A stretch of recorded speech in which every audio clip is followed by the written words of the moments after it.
Hi, I'm Andrew Tate, and you're watching H1 Unlimited on YouTube. H1 Unlimited hydroplanes. The world's fastest race boats. 10, 9, 8, 7, 6, 5, 4, 3, 2, 1.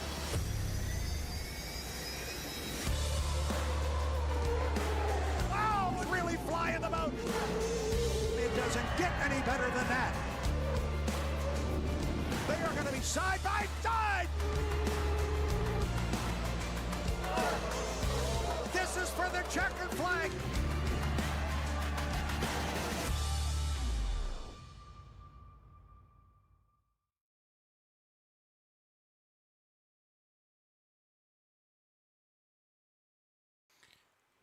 Hello, race fans. This is Dustin Eccles up on top of the tower here for the 2026 Apollo Cup on the Columbia River. We're getting ready to start the show here. Brad Luce will be joining me shortly. And we just had the officials go up the top of the tower, and we're going to be underway shortly with some testing. The boats are getting lowered in the water. The race course is already set. The crews were out early this morning getting everything into place. And right now, everything looks absolutely perfect. So we should be having boats on the water shortly. Several teams wanting to get on the water this morning and test a few tweaks and tunes they made overnight. One of those teams that we were just speaking of is the U11. They found one of the leaks they've been chasing for a little while in the boat, trying to get the water leaks fixed so they can lose a little weight sitting in the water, gaining a little weight. They fixed that last night, and they're excited about that. So quite a few things going on this morning, and you can see on the live shot right there, we have the rescue boats headed out onto the course. We should be seeing a green flag shortly. We've got absolute perfect conditions right now. Zero wind. The water is absolute glass. I just can't think of a better way to start Sunday, the final day here on the 2026 Apollo Columbia Cup. We are just getting ready, get some action on the water. Brad, what do you think? How's everything looking? I'm thinking I was a little bit late. You're looking perfect. No.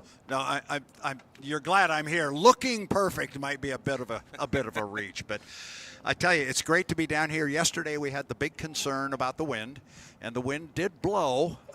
It didn't blow all day long as hard as we had been concerned about, but boy, as you and I talked just even again here this morning, as soon as we got done yesterday, it got unraceable, and we had whitecaps coming in here on our side of the river. So we dodged that bullet yesterday, and looking right now, there's not a breath of wind. The flag atop the Blue Bridge is just hanging straight down. You could strike a match, hold it up, and it wouldn't blow out. It looks good. It does. It looks absolutely perfect. And like you stated, yesterday, it's usually the polar opposite. As soon as we call racing for the day because of a wind problem and we say we're not going to race, all of a sudden the wind dies down. And yesterday, the exact opposite. We got all of the heats in, everything went perfect, and then as soon as the final heat went back to the beach, the wind picked up, like you said, and it was absolutely blowing like crazy. So there's no way we would have been able to run a boat after that. That was perfect. No, and then yesterday we had the issue with the wind, and we were able to work around it, but we were still playing catch-up. We played catch-up since we were supposed to get started Friday morning. We've been playing catch-up on the schedule, and the smiles around here when Aaron Stevens, race director, came up to the tower after we were done yesterday and high-fiving. We are back on schedule, so we're ready to go. We are, and I suspect, I haven't spoken with a few of the teams here, but I suspect that we're going to have several teams in the water today. We saw a few rough starts, some jump guns yesterday, and these guys made some adjustments overnight.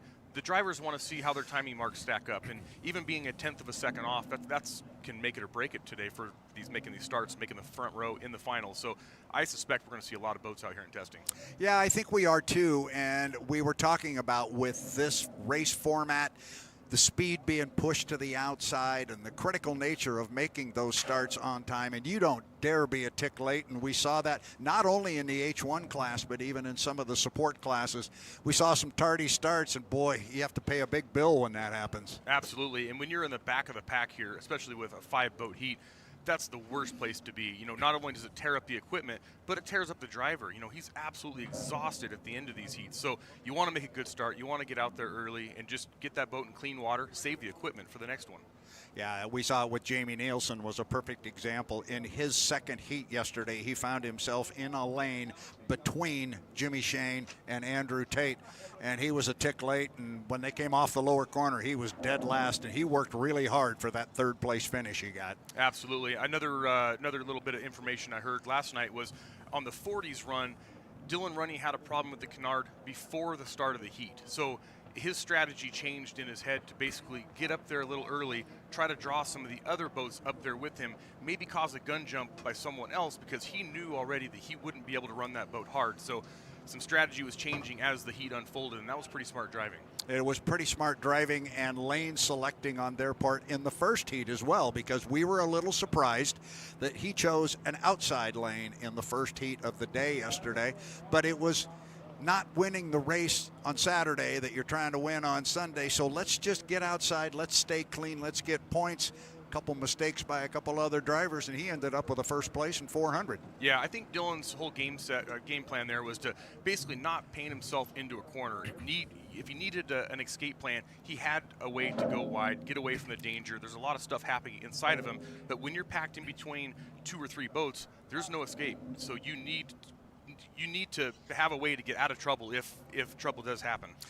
And one of my favorite lines that I like to kick out, and I guess this is a good time to do it because we are at Sunday morning, but I like to say you can't win the race on Saturday, but you can certainly lose it. So go get some points, put them in the bank. You're going to need them on Sunday, but guess what? Today's Sunday. So you can win the race today, and we're going to crown a champion before we kick you out of this park and send you over the hump. Absolutely. There's a lot of racing today, too. There's a bunch of heat racing, and everything is so close. Like we stated yesterday, second through seventh, they're so close. And, I mean, even the first couple are close.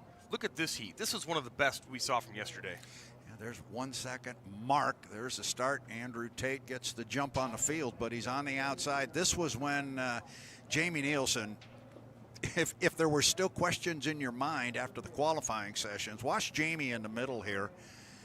He comes off the lower corner, and there he's already, because of the lane position, he's established himself as the first boat going to come off the corner. But Andrew doesn't just run around him and leave him in the dust. Now he's coming, but I think if we remember this correctly, it was the acceleration that Andrew had, but watch the top end that Jamie had. Yeah, Jamie, it's almost like he grabs another gear here. He doesn't have quite the low end acceleration, but top end, he says, hey, I can hang with you guys, and I'm actually faster on the top end. And the guy on the inside, yep, that's such a terrible, tough place to be, but he did such a wonderful job just hanging it in there and making it fit. J. Michael Kelly did a wonderful job, and Jamie Nilsen kept him honest. He says, you get lane 1, and that's all you get. And what you're looking right there at the end of lap number 1, the beginning of lap number 2, it was a long way from over at that point. This just kept going, and yeah, all 3 boats here, we just kept commenting that they just didn't want to go away. This was one of those great heats and good competitive racing that just didn't want to end. There's Jamie again, and then we saw the same thing again. I think here comes Andrew with the acceleration off the corner, but this nice long straightaway here, once Jamie gets it wound up. Now, okay, so you saw that, I saw that. So do the FLAV-R-PAC team, so does Scott Rainey. Do they change something? Do they gear it different? Well, I think they have a good race setup right there, and it's all going to depend on what lane they end up in the final or in these other heat races. But personally, I think they have a great setup. What they did, though, was they fixed that leak, like I spoke about just a little bit ago. That's about 200 pounds of added weight, so they need acceleration there. They're going to have acceleration if they can get rid of some of that weight. They did a great job. Very good, and that's not a continuation of that heat. That's right now. That's live. That's the U21. The Beacon Plumbing presents Spirit of 76. Ronald McDonald House up the backstretch. That is Gunnar O'Farrell in the U21. we've got boats on the water. We've got 2 of them out here already this morning. Corey Peabody's about halfway. Oh, is that the orange or is that That is orange. That is orange. So that's going to be Dylan Runne, I might say, after my faux pas yesterday, but that was just because of a lot of excitement, and it was the outcome of some really good racing.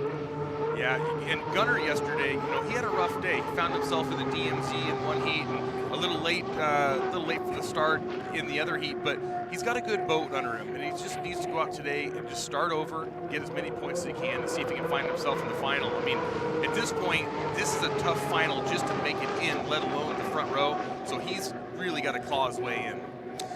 The U40 bucket list racing with Dylan Runne just came across the start-finish line, and imagine that, he was running about lane number 4, and that's where he's going to be in our Heat 3A coming up at 10 o'clock.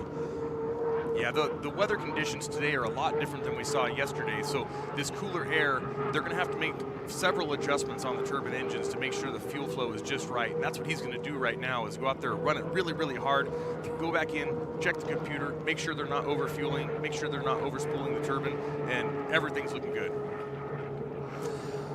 Can I say this, that I am just a big fan of this putting boats on the water at 7:30 in the morning, got a cup of coffee going, life's good.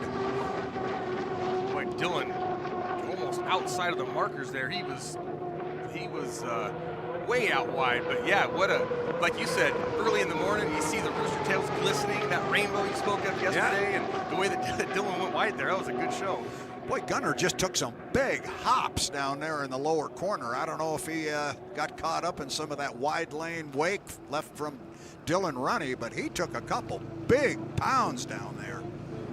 You're looking at Dylan Runne there. How about that? Turned out at 151, and that was a mighty big race course he was running on right there. Like you said, that's about a 3-mile race course, I think. Yeah, he's going to be on the outside this morning, so they want to get some good runs out there and just see what it'll do. And a 151 all the way out that wide, that's pretty good. Look at him. Look at Dylan run. He is flying up toward the top end. Beautiful. See what lane he comes out. Oh, he's going to tighten it up a little bit here. He figures if I can get this thing to run this fast, I ought to be able to get around somebody. Maybe I can move over a little bit. Dylan Runne, bucket list racing. Yeah, that thing accelerated really well, too. I mean, he's on the outside, so obviously it's going to stay spooled up a little bit, but I'm really impressed with the acceleration he had off of turn number 2. The boat looked perfect. How about a 155? 154.836. Again, this is just testing, so we're not trying to set world water speed records here. They're out to put a race setup in the boat that they're going to have to use in their upcoming heats, see how it plays out. And apparently Dylan Runne and Gunnar O'Farrell have decided they like what they got. Now what's going on with Gunnar down there? Is he dropping down completely? Yeah, I thought he was going to make his way back into the pit area, but now it looks like he's going to continue on. So he might just be maybe getting a timing run going slow. Sometimes when the boats will time themselves after they get onto the course on plane. So that might be what he's setting up here to see how long it takes him to get around the course from getting up on plane. That's a big, bright glare down there caused by that big yellow ball up in the sky. But I was wondering if maybe he didn't go outside course marker down. I thought I saw him outside, but nah. That's a long way down there into that glare, so we don't know. Gunnar knows his way around the race course. Yeah, that glare is very, very tough here, and especially you mentioned earlier running this early in the morning, that changes everything because the sun's in a different position. That's where your landmarks really come into play, and you pick up the mountains like you were talking about, the Blue Bridge. Nice looking boat ride for Gunnar this morning. We're just getting started here on day 3 of 3 at the 2026 Apollo Columbia Cup. Brad Luce along with Dustin Eccles, our Danny Rogers, will be along shortly. She'll be down in the pit area talking to the drivers, getting their opinions of the race course. Because you know what, Dustin, their opinions, they're a whole lot more important than yours and mine. Absolutely they are. Yeah, and I'm sure she's going to have some great interviews today. I've really enjoyed hearing them all weekend long. Now, we had a long conversation at dinner last night, and we were talking about our our split screen or our dual screen that we got going on here. This is why I like it, because it gives us now the opportunity to show the boat coming back to the dock. You're seeing Dylan Runne, but we're not making you miss what's going on out on the race course with Gunnar O'Farrell. I really like this. Great job to the guys in the truck. Yeah, Gunnar's on it pretty good here, and he's on between lanes 1 and 2, so he's planning on running on the inside and you know, hopefully getting a heat win here. He needs those 400 points, and he's going to do his homework this morning to make that happen. Yeah, he's going to be in lane number 3 in our Heat 3A. That'll come up at 10 o'clock. Look at that, a 152.5. Nice. And did he have one of the first choices, but he actually chose lane 3, is that correct? He would have, yes. Yeah, that didn't default to him. So no, he picked it. So he likes it, and he wants it. And I'm liking this 152.5. And speaking of our Danny Rogers, we understand she is standing by with Dylan Runne in the pit area. Let's go to that conversation now. Take it away. Dylan, out there on the water first here today, what's one thing you really wanted to see your boat do here this morning? Honestly, just looking for a nice Sunday cruise on the Columbia here, first start of the morning. But no, we had a couple challenges yesterday in Heat 2. Had a canard problem where it was locked in the lift position. You know, not a great place to be, and some heavy headwinds there. So I want to make sure that's squared away. We're going to be in lane 4 in the next heat. Want to go with some timing marks and just make sure we're on our start here. What have you learned about being in that lane number 4 here on the Columbia River? It's pretty far out there. A lot of ground to make up there, but we'll carry some boat speed and see if we can stay with these guys going down there and see where we end up. Appreciate it. Thank you. Thank you. Nicely done, Danny. A good conversation. Just a Sunday morning cruise on the Columbia. I'm assuming he had a fresh cup of coffee out there. Had the AC going a little bit and just enjoying the river. That's a good way to wake up, for sure. That'll do it. And I like this comment. Yeah, that lane 4, it's a long way out there. There's a lot of water. It is. You really need to carry a lot of boat speed to make it around those inside boats, and it really doesn't help when we have this fast of a field here inside of you. It's not like you're trying to get around boats that are, 20 miles an hour slower than you. They're all very, very similar in speed, as we've seen this weekend, so that's a tough chore ahead of them. So Gunnar is deciding they've got extra fuel in the tank. Let's thoroughly enjoy his time on the water. And he's got the river all to himself right now, so he can do whatever he would like, whether it's run hard, get a feel for whatever the lane is, timing runs, whatever he wants to do. And he may be doing a timing run now. But hey, he's got the river to himself. Use it. Yeah, he's got to get confident in his timing marks. And what I've found myself as a driver is if you second guess yourself coming after the exit pin down to the start, that's when you get in trouble. Because you look at the guys next to you, and if they're not doing what you think they should be doing, you take a second guess yourself, you blip the throttle for a second, and then you think, oh no, now I'm in trouble. And Gunnar's got to be sure of his marks here. He's doing a great job of just learning it lap after lap. Because once you pull your foot, just a little or just for a moment, and you lose a little bit of that momentum, these things don't just jump right back. They take a while to respond. They do. Yeah, they're extremely heavy boats. I mean, just under 7,000 pounds. And the second that you pull your foot, like you said, when you pull your foot, the guys next to you, they didn't. And all of a sudden you watch them just drive away from you, and your heart sinks, you're sick to your stomach. It's a bad feeling.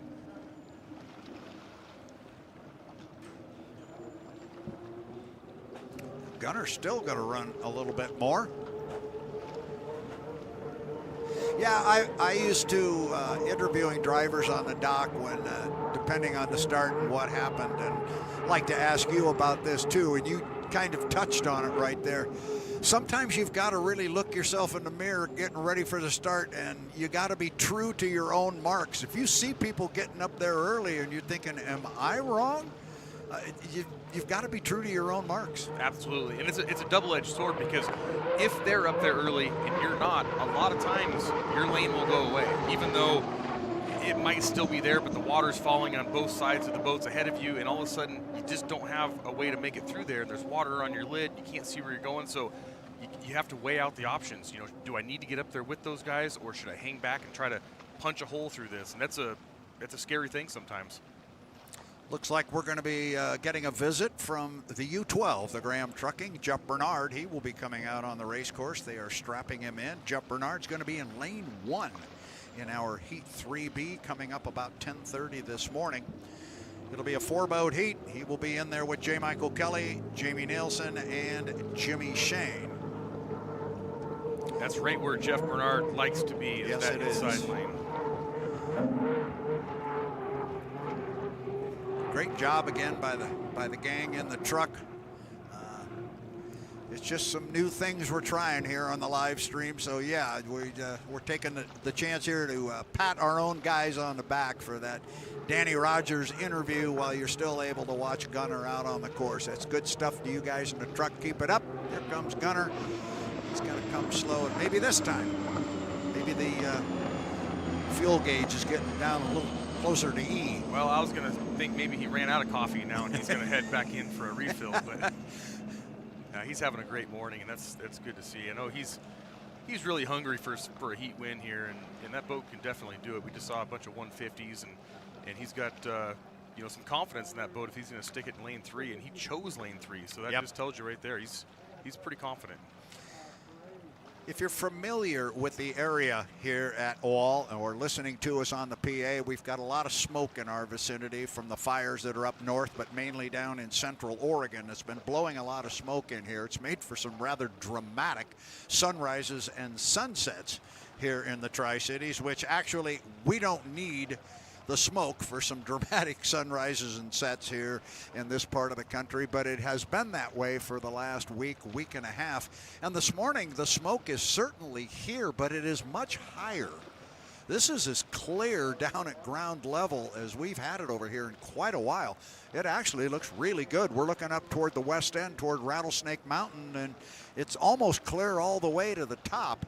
And looking pretty good here. This is a great looking day like we opened the show with. Yesterday we were trying not to mention the W word, the wind word, but we dodged that bullet, and this was the day that was supposed to be the good one, and so far right on schedule. Looks good. Yeah, it looks perfect. A little cooler today. I heard upper 80s, low 90s, and no complaints on my end. But these drivers and these teams, they're going to really appreciate a little bit cooler weather also. And that smoke kind of raising up above, because they're working so hard in these conditions to get these boats back in the water. And we have a lot of heats today. They're going to be running through them very, very quick. And anything to make it a little easier on these teams is going to be appreciated. Now, I'm a little surprised, although, is the 11 coming? No. No, it's not coming. The 12 is coming, but I'm kind of surprised, and I guess I'll ask you, or are you surprised there aren't more boats in the water wanting to come out and make a run this morning? A little bit. I thought that the drivers would at least want to come out and get some timing marks this early in the morning to see if their marks are similar with the better air. But, they did get a lot of runs in yesterday, and we've noticed that the boats that are not in the water are part of 2-boat teams, to where maybe they can share some information a little bit and they don't need to run the equipment any more than good point. Yeah. So let's take a look while we await the arrival of Jeff Bernard. Let's talk about the lineup and the lane selections for our Heat 3A and 3B. We're going to go racing at 10 o'clock. There you see what we're going to put on the water in our Heat 3A and on the inside lane. And here's another guy that really surprised you and I yesterday, Dustin. That was Brandon Kennedy in the Royer Miss Madison. He showed a lot of boat speed. And no, he didn't win the heat, and he didn't have, out front and all that stuff, but he was hanging with the leaders, and the boat looked really, really good. And here's Brandon Kennedy, newly qualified, certified driver, got the paperwork all signed by the chief referee. Give me lane 1, and we know he's a good driver. He can handle it. Absolutely, yeah. Brandon did a great job yesterday, and you could tell, in that heat that he was right behind. The crowd around us was screaming, so you know that he's one of the fan favorites out here, and it's great to see. And if he wants to know where there's going to be some stiff competition, he doesn't have to look very far, because just outside the right side window is going to be Corey Peabody, who, again, he showed some surprising speed yesterday. They seemed to be fighting it in Madison and just didn't have the type of speed they wanted. He looked much quicker yesterday. That was Corey Peabody in the Tahoe Miss. He'll be in lane 2. Gunnar boy, oh boy, he's got his hands full here. He's going to be right in the middle of the pack in lane 3 in that Spirit of 76. And on the right side of him, we just heard from U40 driver Dylan Runne of the Bucket List Racing. Boat we know is fast. They had an issue yesterday that kind of hindered them in their second heat. And we all know about that guy on the far outside, Andrew Tate. There's a reason he has that one, that U1. And that means he is the defending national high points champion. And that guy's just a true competitor. Absolutely. Yep, he's here to win. And like you said before, he doesn't see the Team A thing. He sees that boat needs to be out front, and he'll do whatever it takes to make that happen. He will indeed, and Jeff Bernard, he is on the water. You see him now going up the backstretch, and I'm going to expect we're going to see him pretty tight to the buoy row here because he is going to be in lane number 1 in our heat. Well, I say that, and he goes way wide off the top. Make a run down to the line. Jeff Bernard, U12, the Graham Trucking. Good looking race boat. It is. I love the way this boat is riding for Jeff right now. He's said it a few times, and you know, they worked on getting this boat to handle the way that Jeff likes it, the way he can get comfortable in it, and it looks great. And it's getting better and better all weekend long. So I really expect Jeff to do some good things here in these heat races. And you were talking about he's got a boat that, I forget the exact term you used, maybe this was it, but you said a drivable boat. A boat he can drive, a boat he can, if it's rough, if it's smooth like this, it's got something he can handle. Yeah, when yesterday we saw the wind pick up and we saw Andrew Tate, he was struggling to keep that boat on the water. He kept having to pull his foot. He'd have to use the canard so often to get it set back down. The boat was reacting off the waves. That boat is crazy fast, but he just couldn't drive it the way that he wanted to. Right here, we're not seeing the qualifying speed that Jeff would like, but this boat, he can keep his foot to the floor. He can put it in any lane, any situation, and he feels confident making that happen. And that's a good drivable boat that he can go out and race. And he just placed it in the inside lane and had a nice tight corner coming off the top end. And he's across start and finish line on a beautiful, and I mean an absolutely gorgeous Sunday morning here. Jeff turned that first lap at 1:52.6. We're seeing, and here's our parity thing that we've been talking about. 154, 152, 152. Welcome to the 2026 season of H1 Unlimited Racing. It is quick, it is fast, it's close. Saw some of the best racing in many years yesterday. Yeah, it was so competitive and so close. There wasn't any heat that there was a standout favorite that you said, well, this is going to be a walkaway. Every single heat was a barn burner, and we're going to see that times 2 today. I mean, there's so many great heats. This lineup in the first one, I mean, that's stacked. It's going to be incredible. Jeff Bernard across with another one, and he pulls his foot after coming across the start-finish line. Turned that one just a tick under 154. So how about that? Yeah, very impressive. 153.967. Again, we're not qualifying here. We're just using it more for a relative discussion. But what Dustin Eccles likes is he's got a boat that Jeff can drive regardless of the conditions, and you heard Dustin say he can stick this thing in any lane and handle it, and the boat can handle it. It's one thing to be really fast, and this is something I've always said, maybe you can speak to it. You can have all the power in the world. You can be the fastest race boat in the world, and nobody can come near you. But if you don't have boat ride and can't use it, it doesn't do you any good. That's exactly it. Well said. You mean I got one right? You nailed it. Well, no. It's not my first rodeo, and I had enough drivers like you kind of explain all this to me. But yeah, it's there's a whole lot to this sport. And we talked a little bit on Friday back in the 50s when I was a kid growing up. You know, it was stab it, steer it, and turn left. It's gotten a little more high tech. It is, and you know, when the boats are this close together in speed, that's what it comes down to. It comes down to handling. It comes down to, you know, the boat's agility and being able to get these things in and out of the corners fast.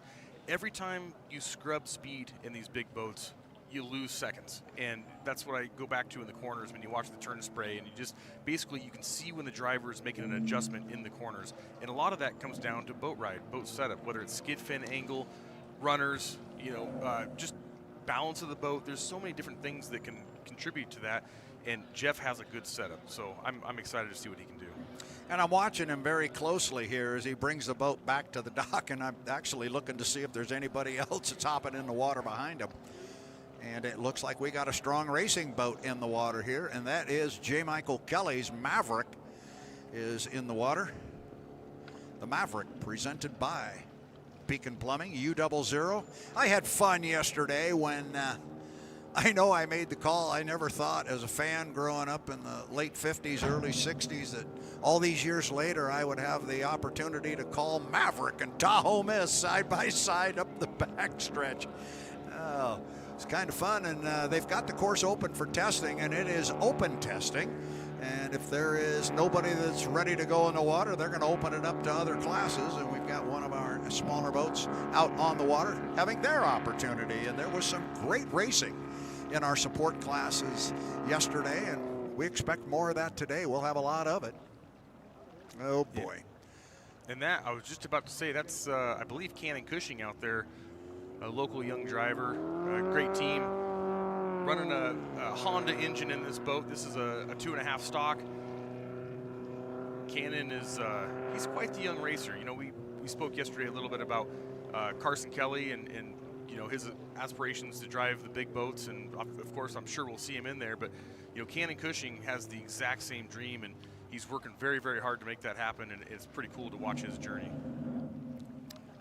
And he's struggling with it up there. I thought we were going to lose him at the entrance pin, and it almost looked like we lost him there at the exit pin of the corner.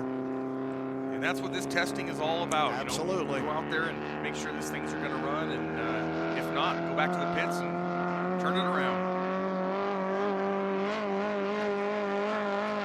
Cannon Cushing this weekend, sponsored by H&N Electric, Henning Automotive Holdings, Rugged Radio, Strong Racing, Voodoo, Spices and Sauces, Fast Signs Federal Way, Pasco Machine Company, and MMT. That is a mouthful, Brad. It is. Hey, man, there you go. But, you know, it's great. And the sponsors like that, so many of those are local, and we just can't thank them enough for their support, not only of this team and this particular boat on the water, but of the Tri-City Water Follies, and it's being a part and giving back to the community. This community loves hydroplane racing. It is Hydrotown. We can talk about H1 Unlimited and Hydrotown and those organizations, but forget all that in the broad spectrum. Tri-Cities, Washington is Hydrotown. Absolutely, yeah, there's no arguing that one for sure. And I think one of the epicenters of Hydrotown has to be Brandon Cushing's garage. So I've been lucky enough to go over there and see his massive amounts of race boats. I don't even know how many race boats this guy has, but he supports all classes. He puts young drivers in his boats, new drivers, just gives a lot of different people chances to drive, and that's pretty cool. And you go over there on a Friday night, and they're all working on boats together and just having a great time. So it's pretty neat. That speaks again to what we talked about yesterday, the family of hydroplane racing. And it's not just H1 Unlimited. It goes all the way down to from the biggest boats to the smallest. This has been one of the faster boats I've seen out here for the 2.5 stocks. He's had a few mechanical issues this weekend, but when he gets this thing rolling, it is very, very fast. It's impressive.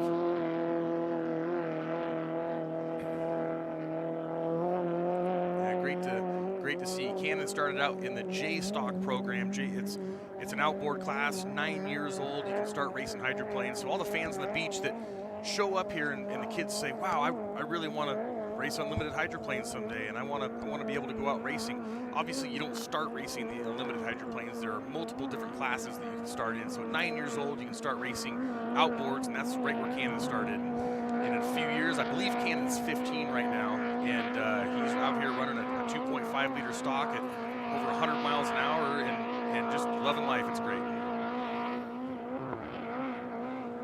Don't want to forget our fans that are filing into Columbia Park as we speak. They're listening to us on the PA. We've even got some people down here in the water. It's going to be a nice day. I don't think it's going to be scorching hot, as you were saying, so it's going to be a beautiful day.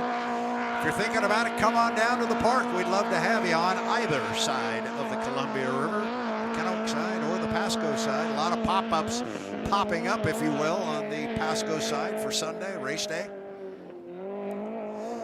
And when I was young, Dustin Eccles, Sunday, and it will always be for me, this is race day.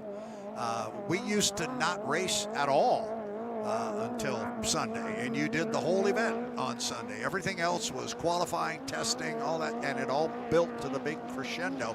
We didn't run as many heats back in the day. We would run a heat 1 and a heat 2 and then a final, sometimes a Connie.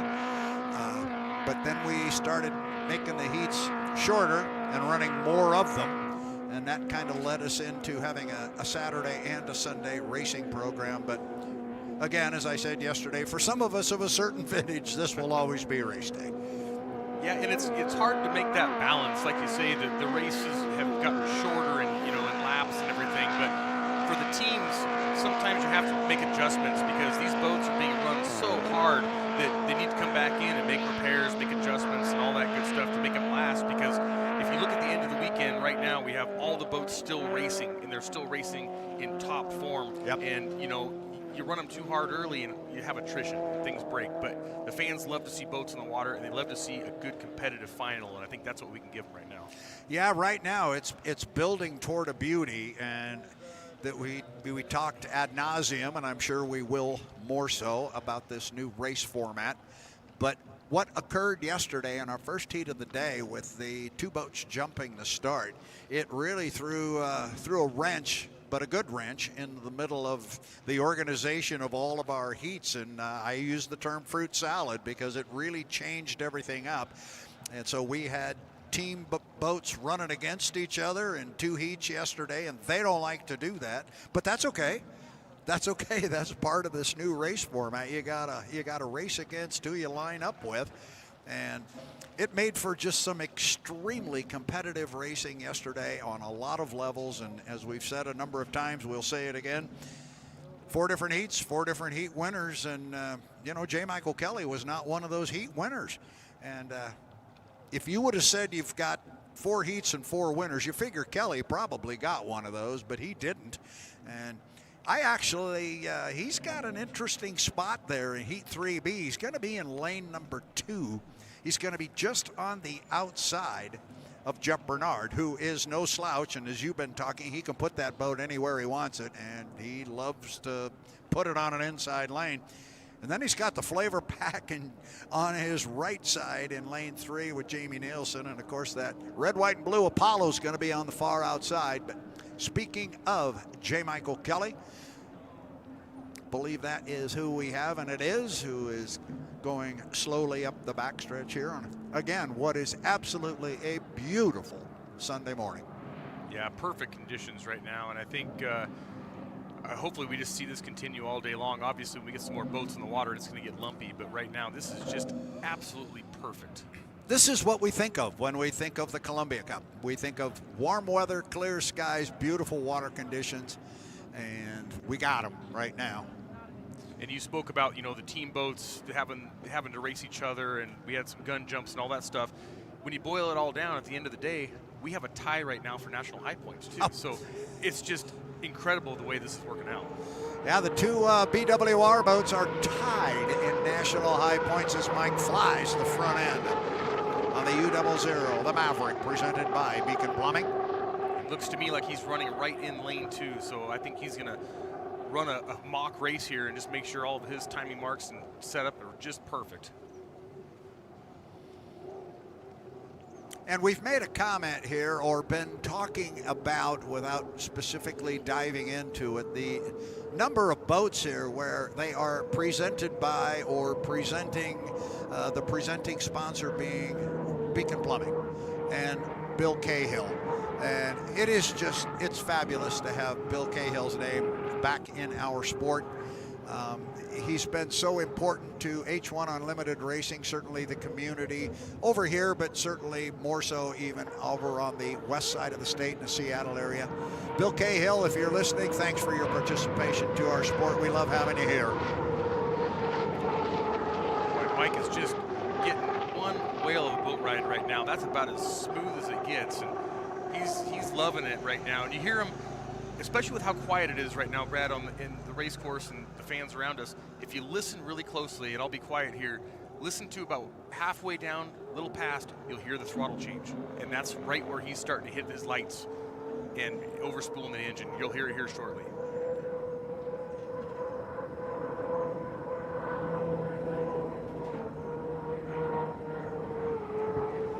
that was it where he ticked it down there. Yeah. You just hear that tone change ever so slightly, and he's got a light in the cockpit that'll come on and say, hey, you're at your limit. You need to get off the throttle for a second. Mike's one of the best. He'll blip the throttle, and then he gets right back on it. That's gearing. That's boat setup from the team on the beach. Mike always scares me when he flies the boat like that. I mean, you're looking right underneath it, you can see all the way to the other side of the boat. It scares the heck out of me sometimes driving that thing. It looks like if you just blew just blew your mouth a little bit in front of it, you could blow it over, and it just scares me. But he knows how to fly it. He does. He's one of the best in the business at doing that, and whoa, he gets everything he can out of the boat. Couple hot laps there, 157 and 158 miles per hour there, running, like you said, in lane number 2. That's where he's going to be. Yeah, that's pretty impressive right there, and I think the rest of the field's going to have to take note of this, especially Jeff Bernard. He's going to say, you know what, he was in lane 2, exactly in lane 2. I need to keep in lane 1, and that's one fast boat ride. So is this when the driver comes back to the dock and says, don't touch it, just put it on the trailer, throw some fuel in it, and I'll take that one back out? I think you're right. Yeah, that was a perfect setup. Yeah, Mike's got to be pretty happy with that, and he'll look at the data, make sure everything was legal, and make sure that, you know, everything checks out okay, and hopefully, just like you say, put some fuel in it and put her back in the water here. Yeah, nobody touched that one. So we've got about 18 to 20 minutes left in our opening test session. Not as busy as maybe the fans, the early arrivals here this morning would have liked, or that Dustin Eccles and I would have liked this morning, but we've had some activity on the water. We've had 4 of our boats out here. But we're enjoying a gorgeous morning, and we are going to be getting set for a big day of activity on the Columbia River. We are going to crown the 2026 Apollo Columbia Cup champion. That will come up later on this afternoon around 4:30. Yeah, we're looking there. Oh, here we go. We've got a schedule that, it's a good thing you keep me in line, Mr. Eccles. So what do we got going on here? We are right now a little after 8 o'clock. So coming up at 8:45, our E350s hydroplanes are going to take to the water for their heat number 5. Grand Prix is going to be on the water at 9 o'clock with one of their heats. And then at 9:15, we'll have our formal opening ceremonies. That's a big deal here in the Tri-Cities on Sunday. And then at 10 a.m., it's H1 Unlimited, Heat 3A. And at 10:30, it'll be Heat 3B. Following that, the STCU Over the River Air Show. And we were just advised that our Danny Rogers is caught up with J. Michael Kelly. Let's hear Dustin what he thought of the boat ride and the speed. Mike, it looked like you were getting a good look at lane 2 out there for your heat in 3B. How did it look? Didn't hear anything. No. How did lane 2 look out there in preparation for heat 3B? Lane 2 looked great out there.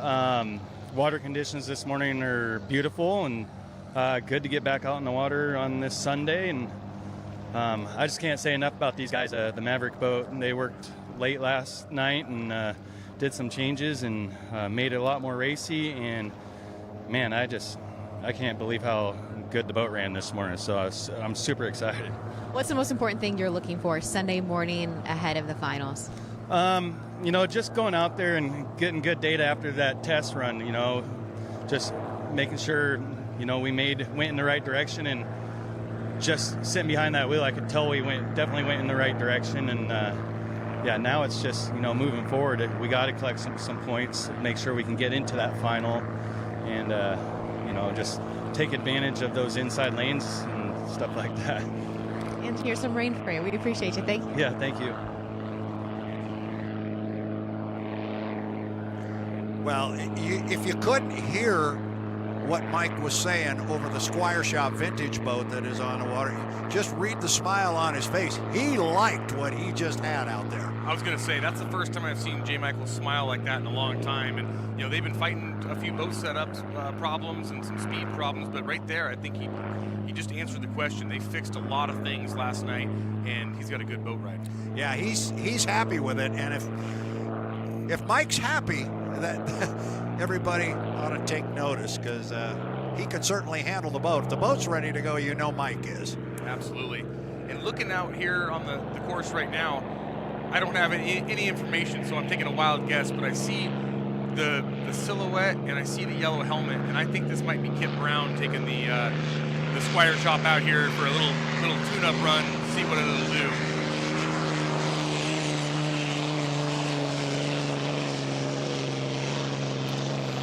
When this boat came out in 1979, there was an awful lot of talk about the fact that everybody was running the wings on the hydroplanes that started with the 73 pay-and-pack that is here this weekend, and all of the wings, you know, they leaned toward behind the race boat. And then this boat and the sister ship to it, the 79 Circus, both of these had the forward cantered wings on the back of the boat. And, you know, why are they doing that? What is it different? Then you had the Cathedral wing in and of itself, that it kind of came to an arch and to a point over the center of the boat. And they were trying to, the stories I always got on it was that they went with the Cathedral wing so they could have more impact with the wing by having more surface area to it. And then they leaned it forward because they wanted to affect the center of gravity on the race boat. It was successful from some points of perspective, maybe not in the others. This boat later ran with a more conventional looking wing setup on it there. Those of you on the live stream watching at home got a good look at that Cathedral ceiling, and the fans here on the shoreline can certainly see it. It definitely has an arch to it, comes to a point in the center. Is Kip Brown.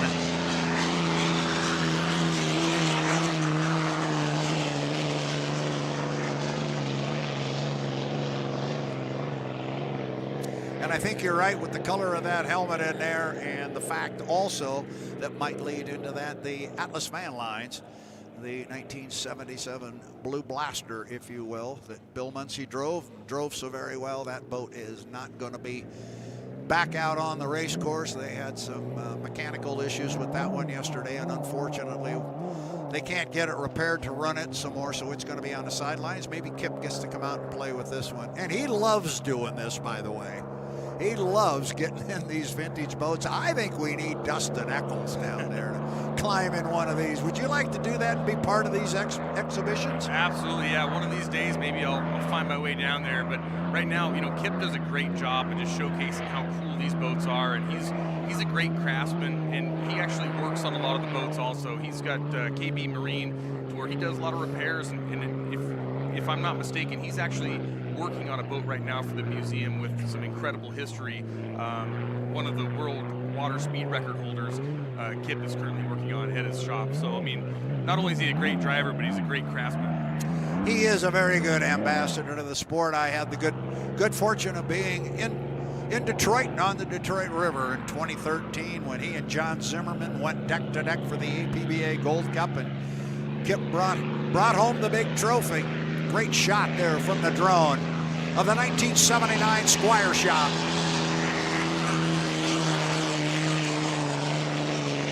Yeah, something that Kip and I have in common. You know, he's got a young daughter who's a hydroplane driver, Katie Brown, who did a fantastic job yesterday, winning. I believe it was her first heat win in the 2.5 liter stock, and she earned it. That was fantastic. And you know, my daughter Finley also races hydroplanes, and we kind of bond over being the girl dad racer thing, and kind of give each other the high five, because it's fun seeing these young kids, and especially the young ladies, do well. And his daughter is really making him proud. Yes, and I'm sure you dads of those young ladies who are driving those boats, you guys are beaming pretty proudly down there. That's great stuff.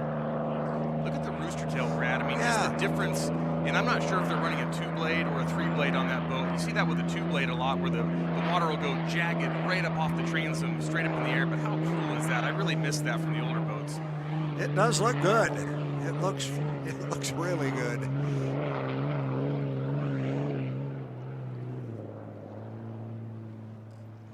This boat was victorious here on the Columbia River in 1981. I was asked one time on the radio broadcast what my favorite ever Columbia Cup was. They put me on a spot. The KONA crew wanted to know. They said, Brad, you've seen so many here. What was your favorite ever race on the Columbia? As Kipper brings it by one more time.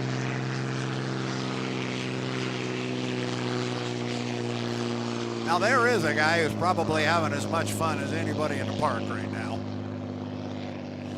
But getting back to finish the story, I was walking the dock and they hit me with this question about my favorite ever race. And I went, gosh, put me on a spot. I said, there's been so many. And then I went, you know, in 1981, maybe that was my favorite. And they go, well, why was that? I said, well, in 1981, I said the final heat on the final lap, we had 3 different boats lead the final lap. Wow. And those 3 boats were driven by Bill Muncy, Dean Chenoweth, and Chip Hanauer. I said, doesn't get any better than that. And they said, yeah. And then they said, wait a minute, who won? Hanauer did in that boat that just went by in the Squire shop. Muncy had the race won. He came off the lower corner and blew the front end off his. And so he was reduced to a crawl up the backstretch. Dean Chenoweth in the Griffin Budweiser had sustained some damage on the windshield. And he said every time he got the boat up to 150 miles an hour, the wind was coming across the cowling, getting under his helmet and wanted to tear his head off. He said so he was kind of restricted. And Hanauer went by Muncy and dove to the inside, and all of a sudden he was gaining on the Budweiser up the backstretch. Was a drag race off the top end, and Hanauer got home first. And in fact, that day on the dock, I gave everybody who was listening, I said, everybody who doesn't know what I'm talking about, you have a homework assignment. I said, you have to go home and pull it up on YouTube, because the final 2 laps are on YouTube of the 81 Columbia Cup. So when you're bored tonight, go pull that one up. It's a pretty good one. No, that sounds like it. I'll have to check that one out.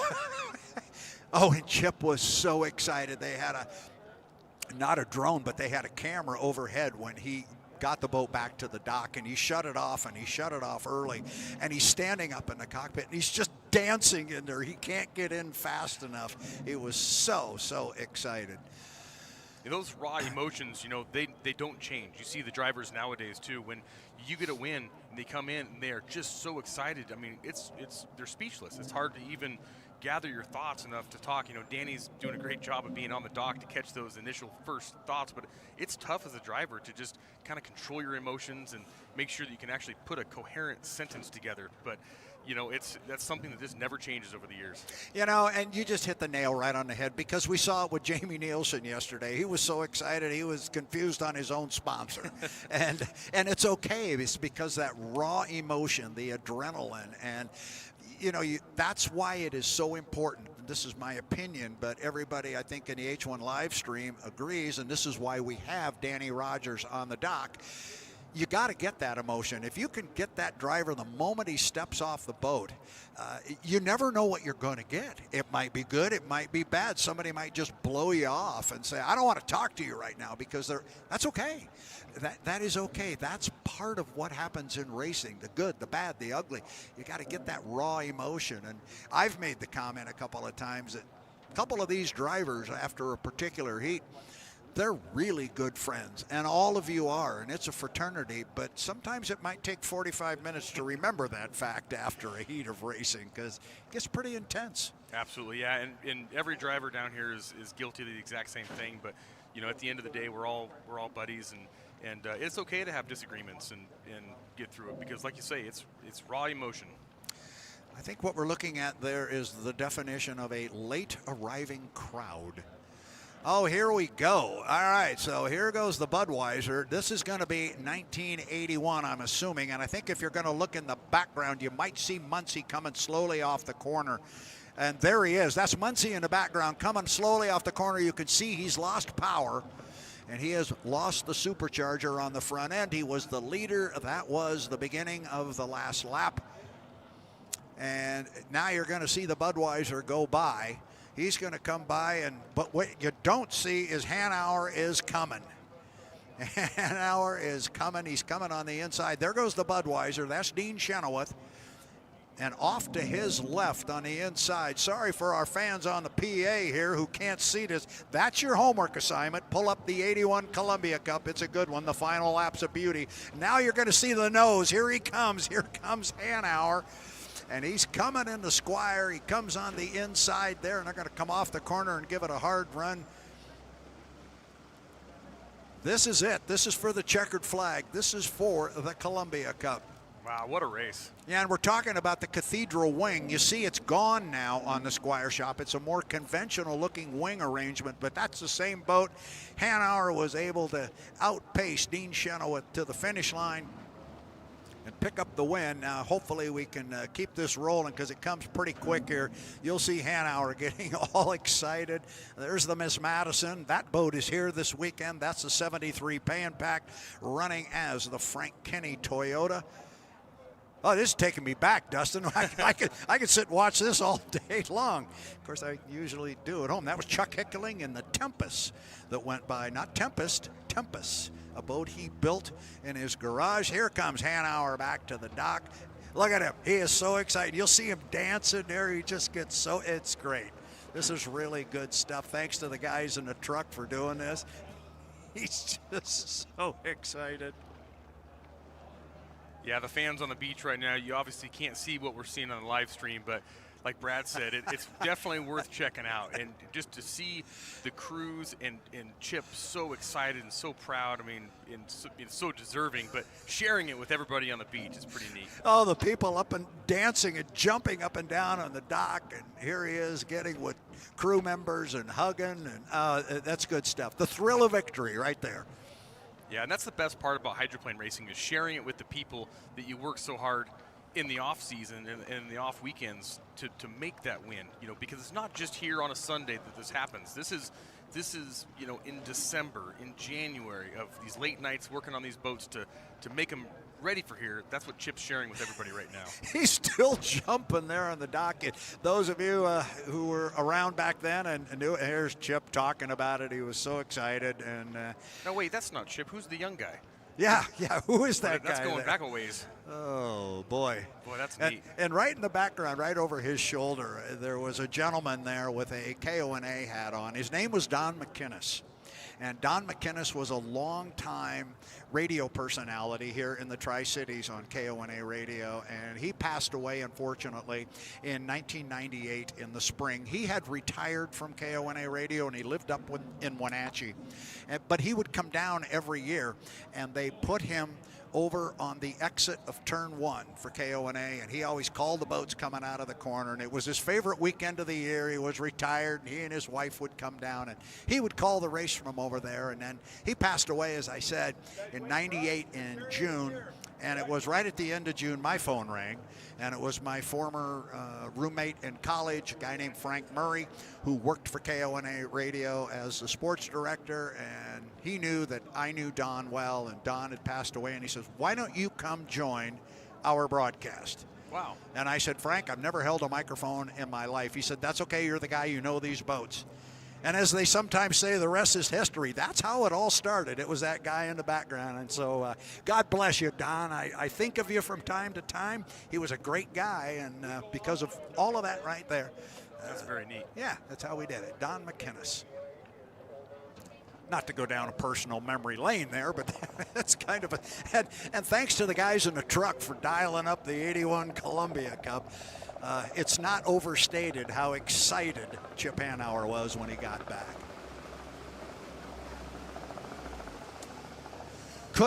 Could very well have been. I did see we have a question that was put in front of us here. Was Kelly Stocklin and Dan Walters on that team, because they were part of the Squire Shop team at that along the way, and whether or not it was at that time, I don't know. I think Kelly might have been. I did see Jerry Zuvich in the background there. The Zoomer was there. You guys are getting into my wheelhouse now. We got a little bit of a breeze going. I don't know if that's courtesy of the helicopter here that's behind us.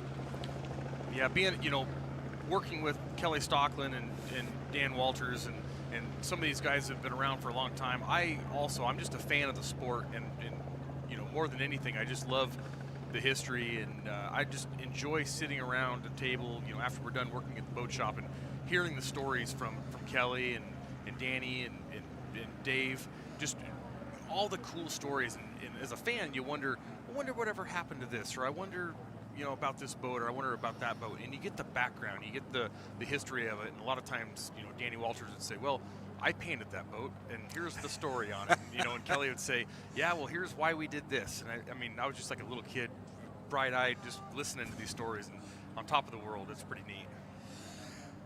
Ah, yes. You boat racers are always full of good stories. But the best part about their stories is you're always ready to tell them. And this is why we say, you know, this is the best part of H1 is our teams and our personnel and our people are so approachable. Go up, and if you see a crew member and he's standing there taking a bit of a break, ask him something about the boat. And then sit back, because you're going to get an earful. They love to talk about the boat. Absolutely. Yeah, That's what you do. There's a lot to talk about.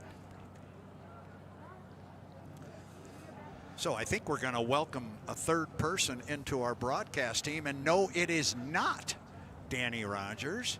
It is our producer here. The stat man's going to jump online. What you got for us? So this is a good question for Dustin. Dustin, with all the people you've worked with over the years, Bucket List team, and just up and down the dock, today's trivia question for you is, can you name... Oh, I'm glad this is coming your way, Eccles. Dating back to 1946 when record keeping started getting done the right way. Can you name the only crew chief in H1 Unlimited history and limited hydroplane racing history that their first 2 victories were Gold Cup finals? How many of them were there, and who were they? Can I name the crew chief or the crew chiefs? Yeah, how many do you think there were? Their first 2 victories as a crew chief were Gold Cups. Well, I think you're setting me up here, because I think there's one, and I think it's Taylor Evans, because he calls me about every other day to remind me of that. He is the only one. In 80 years of official record keeping, he is the only one. That's And pretty let me cool. see. The first one was here a year ago, and the second one was 3 weeks ago in Madison, Indiana. Pretty That's cool. correct, yeah. Very good. That's your fun stat fact for the day.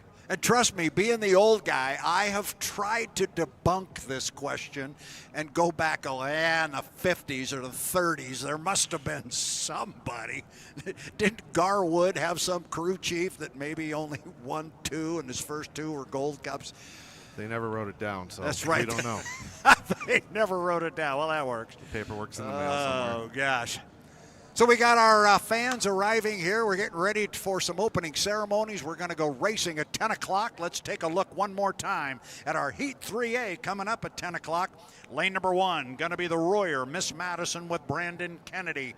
Corey Peabody in the Tahoe Miss, presented by Beacon Plumbing, going to be in lane 2.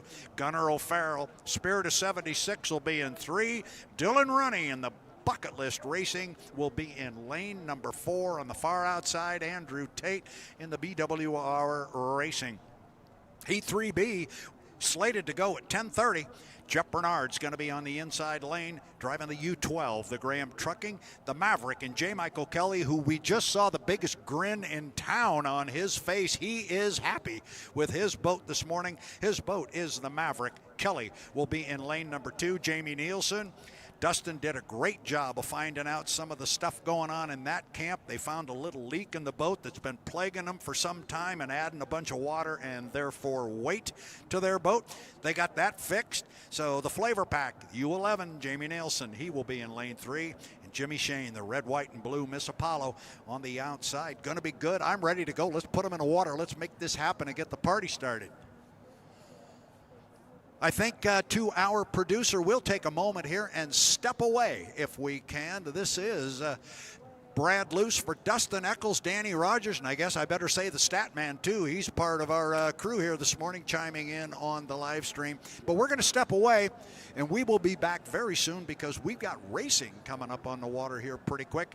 Once it gets started, it's going to pretty much be nonstop all day. Don't go away. We will be right back.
Welcome back to the Columbia River. We have E350s on the water with just over 4 minutes on the clock right now.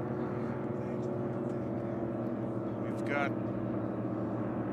on the water, looks to me like Bill Strain in the Thorpe Fruit and Antique Mall, North Shore Automotive, the E226. Back straightaway, right behind him is Rochelle Hill in the Ice Harbor Brewery boat, the E46. Running very strong this weekend. And out front, the Silver, beautiful boat, the Silver Cloud Hotels, JJW Construction, the E3. They're down in turn number 2, just getting ready to exit.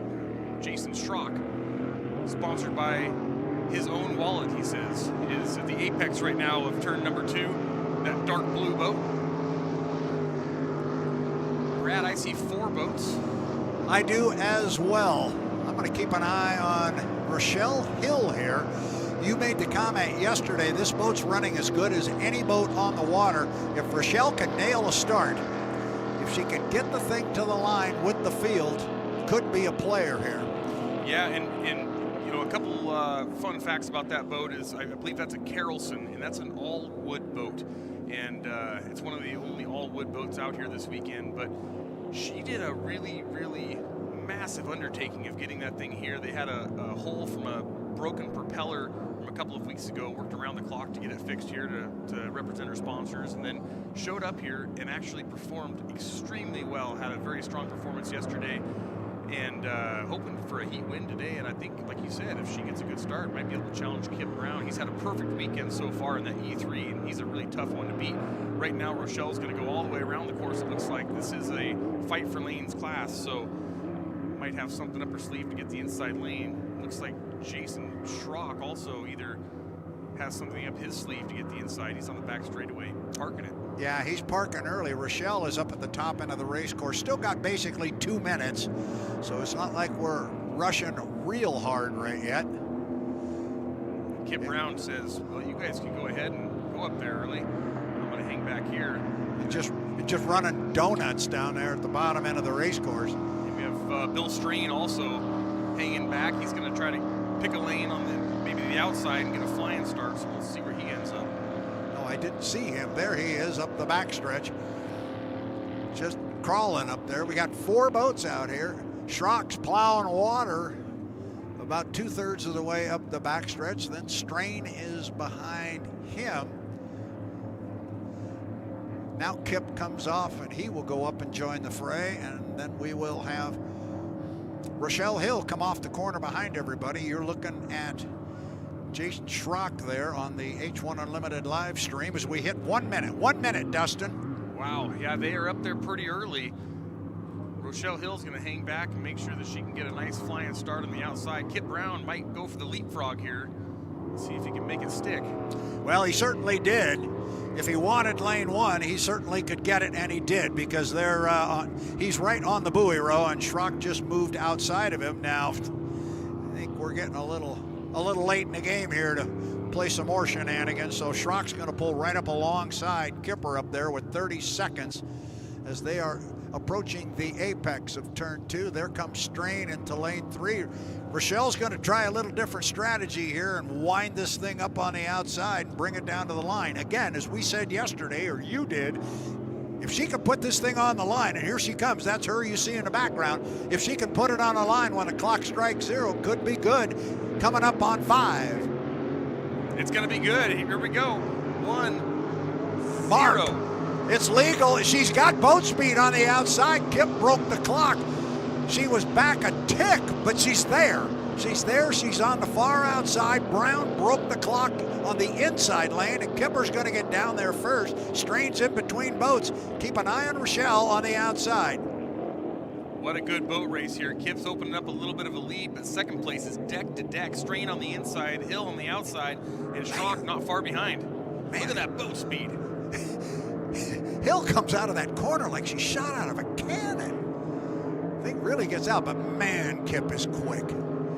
The cagey veteran. It's really, really hard to beat a driver of his caliber with a boat that's that good, and he just he makes it look so easy getting up there and getting the inside lane. But look at Rochelle. I mean, Rochelle is actually gaining ground on the outside out in lane 3, leaving Bill Strain enough room on the inside.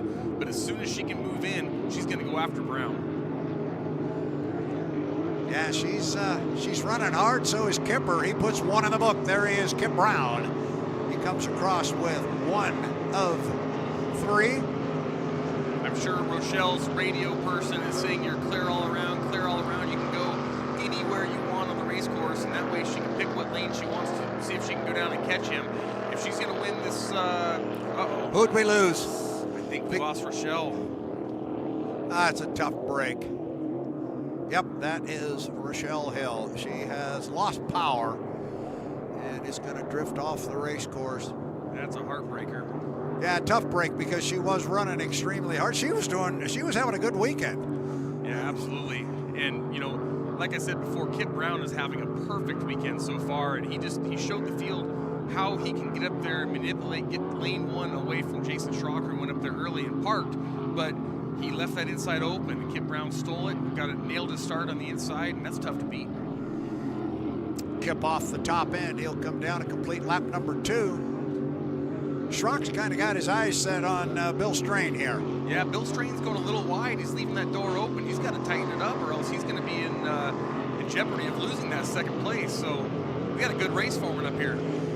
We do. The race is back for second place. It's Strain on the outside, Schrock on the inside. There you're getting a good look on the live stream of Kip Brown from the drone down at the entrance to turn 1, but the race is behind him, and it's for second place. Yeah, Schrock's going to keep it tight on the buoys here.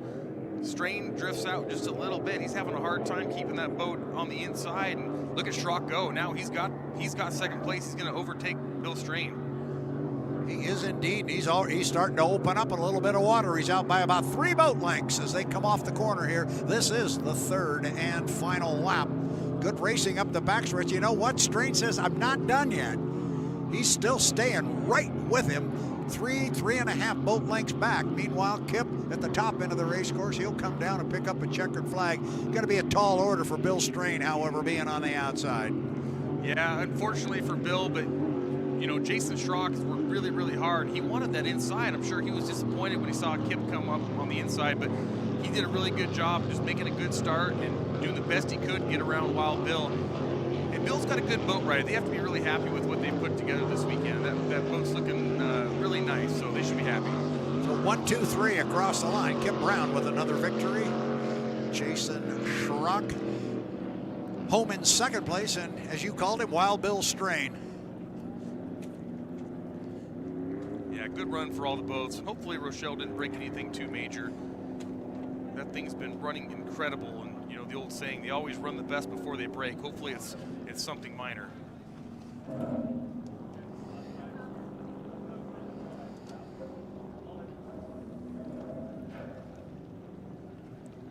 I sure love the E350 class. It's just a small block Chevrolet, pretty much bone stock. You can run a 305 or a 350, and very competitive, fun class to watch. Well, good racing here. Next up on deck is our Grand Prix America Heat 3A. We've got 4 boats ready to go. Inside out, Greg Hopp in the GP15 is going to be in 1. Austin Ekrit in the Miss Runne GP17. He'll be in lane number 2. Kevin Ekrit in the GP10 will run in lane 3. And Brandon Kennedy in the GP35 will be on the outside in lane number 4. So Hopp, Ekrit, Kennedy. And we've already had inside information from a member of the Richards Racing team that said, go ahead, take it to the house. The GP17 and the GP10, they're locks in this heat. They feel very confident, and that's good. I guess you got to be confident before you go in. I like the confidence. I'm looking at that heat, though, and that's a pretty stacked heat. So maybe he knows something that I don't. I mean, obviously, those are 2 extremely fast boats, but I would never bet against the 15 and the 35. I mean, obviously one of the best in the class. So that's going to be a great heat to watch. I'm really excited. And I see 3 of the boats there. We got them all. I see Hopp. I see the 17, the 10, and the 35 is going to be down at the other end because Brandon doing double duty this weekend with the Royer Miss Madison also. So Brandon's going to be down there we go. The other end of the pit area. So we got all 4 of them in the water. We're staying on schedule here. They're slated to go at 9 o'clock. So that's 5 minutes from now. I'm going to assume the clock is ticking down below us.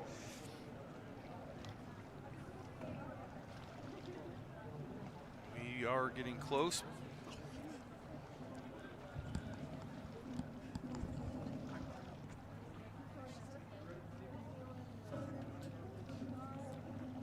See all the drivers getting strapped in the boats right now. The canopies are up and just kind of going over last minute radio checks, make sure they have communications with all the spotters up here at the barge. That's a great drone shot.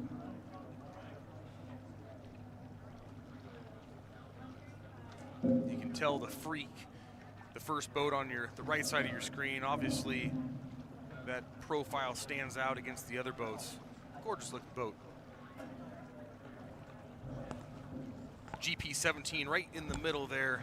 Both of those boats owned by Brian and Saucer Richards, JJR Engineering sponsors.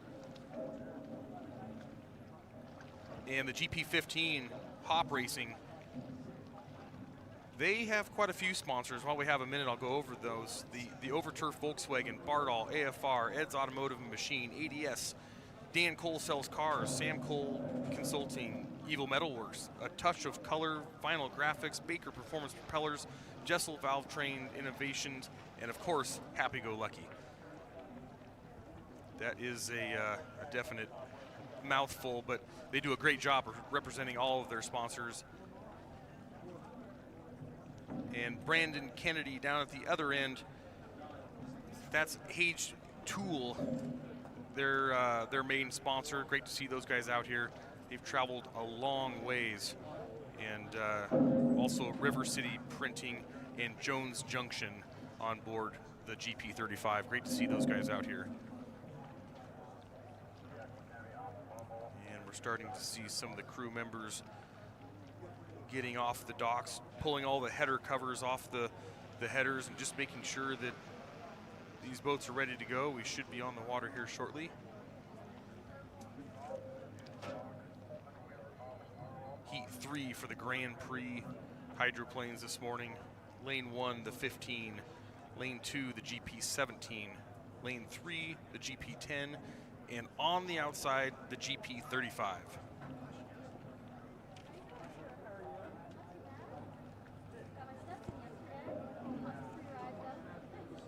Starting to see the crews start to move around a little bit, getting a little excited. So we are on the clock here at 4 minutes. And the lids go down. The crews step off the dock, and the first boat on the water is going to be the GP35.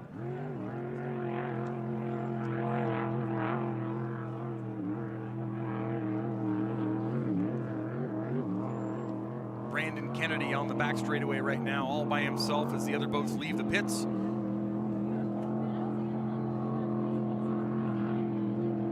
Brandon had one bad start this weekend in the Grand Prix, but other than that, absolutely flawless. This thing is an absolute rocket ship, and we love seeing it run. Glad they came all the way out here to the West Coast and just showcase how fast this boat is. We all love seeing it out here. Next boat on the water is going to be the GP10, Kevin Egret in the Freak. JJR Engineering. Shortly behind the GP10 is the GP17. That's Austin Egret.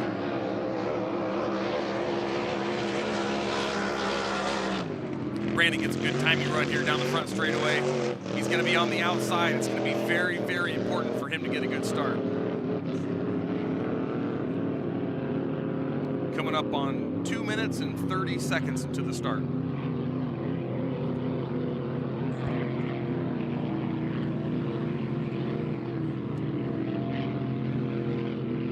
The Grand Prix class here, always one of the favorites. You can absolutely tell when they are on the water, making lots of noise. We love it here. on the inside is going to be Greg Hopp. He's on the back straightaway right now, going slow.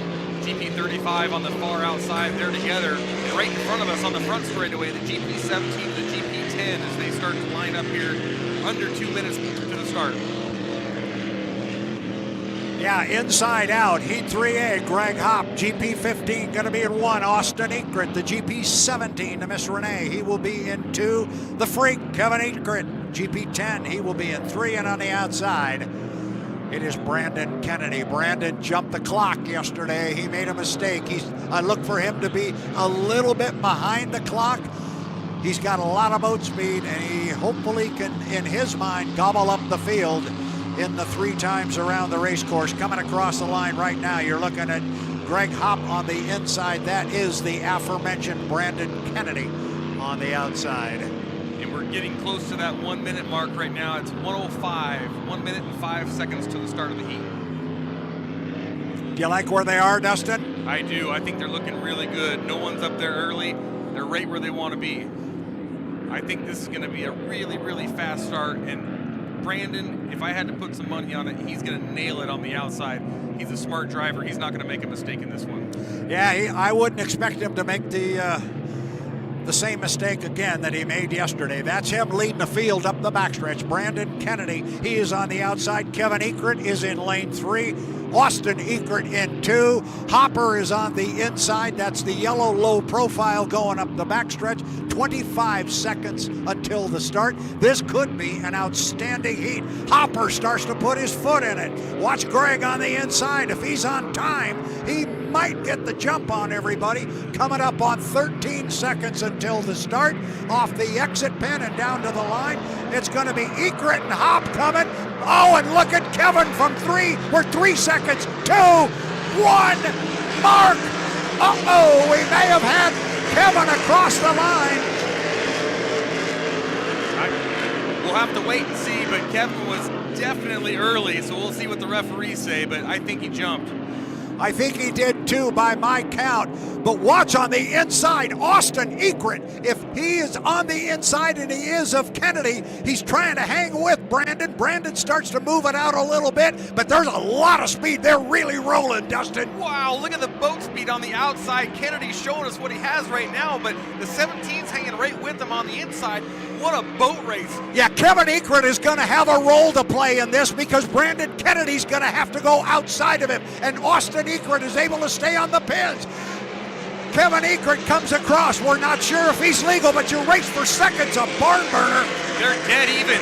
It's Kennedy on the outside, Ekert on the inside. They're going to have to split Kevin Ekert. Like you said, they're going to use him in this one here. Austin's going to go around the inside. We'll see if Kevin holds it there. I think he jumped the gun, so we'll see if he stays in lane 2 or if he moves to the outside. Let's see these guys race. Austin is loving having Kevin Ekert right where he is because he's forcing Brandon Kennedy to run a big race course. Now Austin's out by a couple of boat lengths on Brandon up the backstretch. This is outstanding racing. Oh, they are really moving. These guys all so close in speed. Looks like Kennedy's still hanging with them on the outside. That just tells you how fast that boat is. He is. He is holding with Austin Ekert, but he's given ground right now. Kevin is still across the start-finish line first. Then it is Austin Ekert and Brandon Kennedy, and he's either got a problem, Dustin, Brandon Kennedy, or he pulled his foot. I'm going to guess he pulled his foot. You know, there's no sense in wearing out the equipment on the outside right now. He's doing okay in points. If Kevin stays where he's at, he's not going to be able to go around the outside. Oh, no, and we've lost Austin. Austin's down. We have lost Austin Ekert. He is going dead in the water, coming off the exit pin of turn number 1. Oh, that's a tough break. That boat was rolling. And we still haven't heard on the start if that was a legal start or not, but I think the GP10 jumped, so that's going to make the 35 right now our leader. But wow, what a boat race. All 3 boats so incredibly fast. And Greg Hopp doing what we know Greg's going to do. That boat is just as fast, but he's going to save it for the final because where he was at on that start, there was no sense in him running the guts out of it, trying to stay with those guys. No, you're right. And if somebody, a new boat race fan, is watching this for the first time, they're going, that yellow boat doesn't even belong in this field. Oh, yes, he does. Absolutely. Oh, yes, he does. He's a cagey veteran. He knows that you're not going to win. They don't give out the big trophy after this heat. The hopper. Greg comes across. So that was a tough heat. We'll wait and hear what the officials say on that start. But unfortunately, if Kevin did jump the gun, then that's a tough heat for the JJR boats. But okay, we did just get word from the officials that 10 did jump the gun. So unfortunately, they are not the winner, and that makes the GP 35 H Tool going to be with Brandon Kennedy making a fantastic start. What a job from Brandon Kennedy, just being smart, doing what he needs to do on the far outside. That's incredible. That Jones Junction boat, River City Printing, doing a fantastic job, doing what he needs to do and get those points. And that probably is part of the reason why he backed out of it. He knew the 10 jumped, and unfortunately, when you jump the gun, it all goes against you. You're the first loser. What a good boat race. Wow. So now that we are done with our Grand Prix Heat 3A, we are going to be here shortly at 9:15, moving to our opening ceremonies here on the 2026 Apollo Cup. We'll get some boats towed in here off of the race course.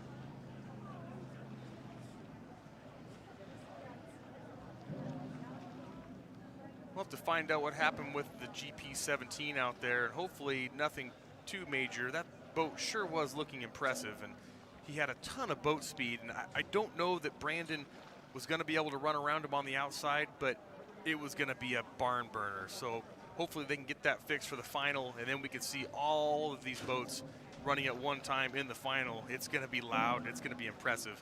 I can't wait.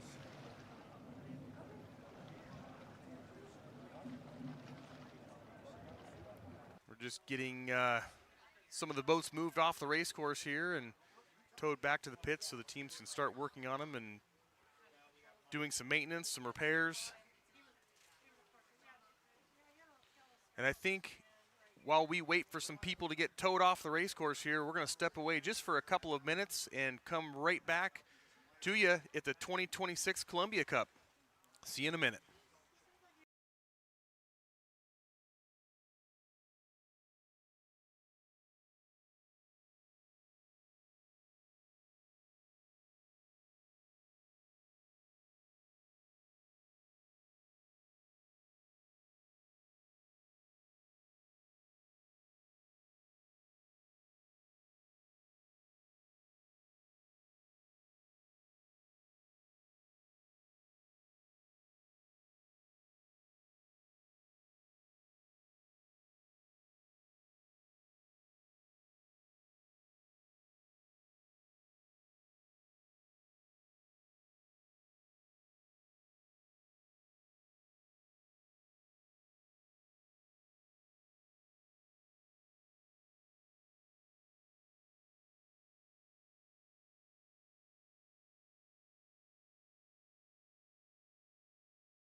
Hello, race fans, and welcome back to the start-finish line tower here in Tri-Cities, Washington, the scene of the 2026 Apollo Columbia Cup. Brad Luce here. And right now, I just want to make everybody aware here in the park and also on the H1 Unlimited live stream that we are getting very, very close to our opening ceremonies here for today's festivities. So I'm going to step away from the microphone and be right back. And when we do come back in a matter of moments, we will have opening ceremonies featuring the singing of our national anthem. Opening ceremonies in about 3 to 4 minutes. Stand by.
Back on the start-finish line tower, Brad Luce here, along with Dustin Eccles and Danny Rogers, but we are going to step away from the microphones here very shortly.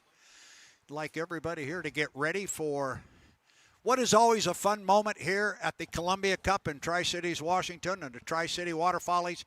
It is our formal opening ceremonies.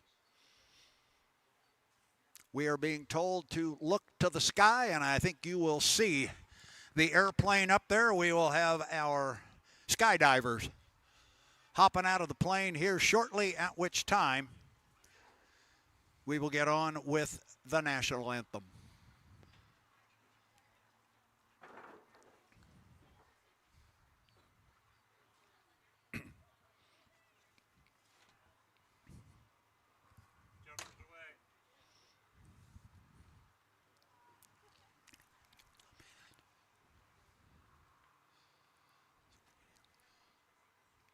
In about 2 seconds.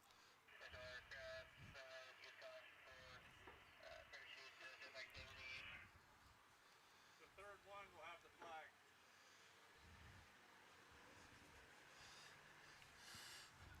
Tell me when.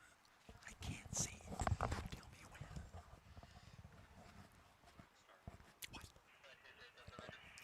Ladies and gentlemen, welcome to the 2026 Apollo Columbia Cup and the Tri-City Water Follies. We now ask those of you who can to please rise, remove your caps, and join in the singing of our national anthem. Performing for us today, please welcome Adelaide Gervais, Miss Tri-Cities.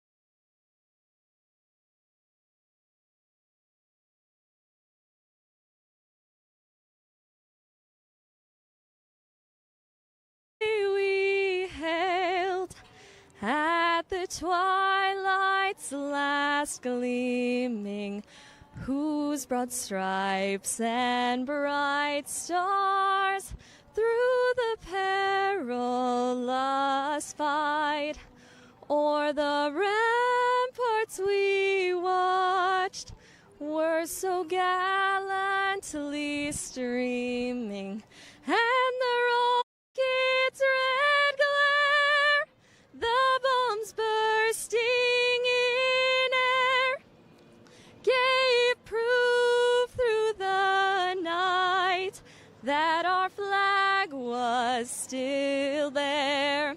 Oh, say does that star-spangled banner yet wave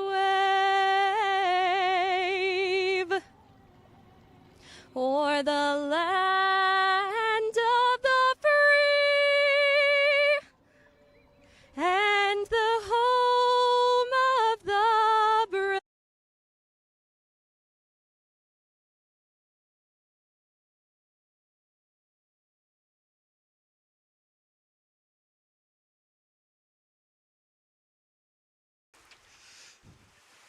Ladies and gentlemen, Miss Tri-Cities, Adelaide Gervais. And thank you very much, Adelaide, for that singing of our national anthem. Thank you to our skydivers and our flag personnel coming down with our nation's colors.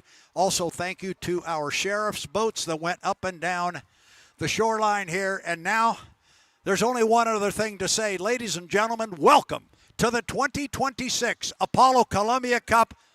Let's go boat racing, and we are about to do exactly that. I'm going to bring back in Dustin Eccles, my broadcast partner up here, because now we got all the festivities out of the way, young man. We've had a little bit of racing, a little bit of testing already this morning, but coming up here in about 40 minutes, we're going to go racing H1 Unlimited style. You ready? Oh, I can't wait. This is I going know to be fantastic. you can. You and I are pumped up. We've gone through all the stuff we've got to go through, and Adelaide Gervais just did an outstanding job with our national anthem. Thanks to all of the people that helped coordinate that and pull that together. But let's go boat racing. Absolutely. You know, it's just watching, standing up here, this is a different point of view for me, but looking at everybody out here working in unison, and I just want to take a quick minute and acknowledge all of the towboat operators, obviously the rescue personnel. We have one of the sleds right down in front of us. You know, we have 3 generations of Moors out here handling some of the rescue stuff. It's so cool to see everyone coming together as a one big group to make this thing happen. And I'm brand new up here, but I am blown away at how this thing just works together, and seeing everybody do this. Just thank you all for all your hard work. This is cool. That's great, and I'm glad you took the opportunity to say that. I'm going to piggyback on that a little bit and add into that group that you were just talking about, the sheer raw number of volunteers. It's huge. I don't know what the number is. Maybe we'll get somebody to come by and say we've got 600 or 700, but it's a big number. And this flat does not happen without the volunteers. And as you can imagine, Dustin Eccles, they didn't get together 2 weeks ago and said, all right, it's time to start talking boat race. They start talking the 2027 event on Monday morning. They will get together and they'll have a meeting and go, what went right, what went wrong, what do we got to make better, how do we do this? And it starts. And that's why this is the largest event that happens in Eastern Washington each year, and why we keep coming back to it over and over again. It's a great event. Thanks to all the volunteers. Thanks to Tri-City Water Follies, as you said, safety and rescue personnel, dedicated people. And as I always say about safety and rescue personnel, I hope they are the most bored people here all day. We love what you do, but we don't want you to have to go to work. Absolutely. Yeah, just Go out there, you get a great spot to watch the races, and just watch. You don't have to do anything. That's the perfect day. Yeah, looking up and down the shoreline right now, seeing a lot of fans and families just enjoying the water, splashing around a little bit, getting ready for some heat races here. We should be underway shortly, but yeah, it's looking like a perfect day. It is, and it's going to be a perfect day. So, have we got something coming at 9:30? What do you've got? You're the schedule man here today. You've got a new topic, and of course I have to get the. Yeah, the next thing on our schedule right now, Brad, is 10 o'clock, and that's going to be Unlimited Heat 3A.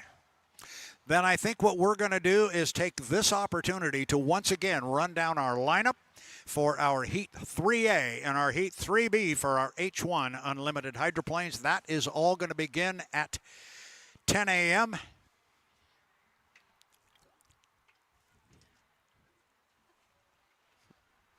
And I think we are being joined up here on the mics while we just, this is great. We're going to have Danny Rogers here join us up on the tower. She's back from the dock, so now we can stretch this out a little bit. Let's do it. How was it down there this morning? It looked great. Beautiful. Water looks beautiful. I mean, the conditions couldn't be better. Everyone's on time. It's a great day. It's a great day. I think it was like 7:10 this morning. The course was set. And we had people coming off the top of the tower high-fiving us going, the course is set. The course. Let's do this. That's a lot of work. And our favorite discussion that you had down there this morning was the man who's kind of quiet. He's extremely focused, and you don't get a lot of emotion out of it. And if he wouldn't have said one word, the smile on J. Michael Kelly's face said volumes. I mean, he said volumes, too. I think it was his crew chief. It was someone on his crew that he had just turned around. I didn't see it, but I heard it. He's like, that's fast. We're going real fast today. So that's why you saw that smile on his face, on J. Michael Kelly's face. So everyone's going fast here this weekend. I'm trying to figure out why. I know this course is longer than it was in Madison, but even then, year over year, talking with Andrew Tate and how competitive this field is this weekend, I just want to know what everyone did over the last few weekends because they amped it way up. Yeah, and I'm working from memory here, and that's a dangerous thing at my age. But I think JMK's qualifying speed was like $1:59, and as Dustin, and of course we're going to have that exact number here in just one moment, but he ran in lane 2, lane 3, because that's where he's going to be in his first heat this morning. He's going to be in lane 2, and he was just a tick under his qualifying speed running on a wider course. So, yeah, they found the sweet spot overnight, but Dustin and I laughed when you got done and said that smile just said it all. He was happy. Yeah, I agree. I think I made the comment to you, Dustin. I said, is this when the driver comes back to the boat and says, put it on the trailer and nobody touch it.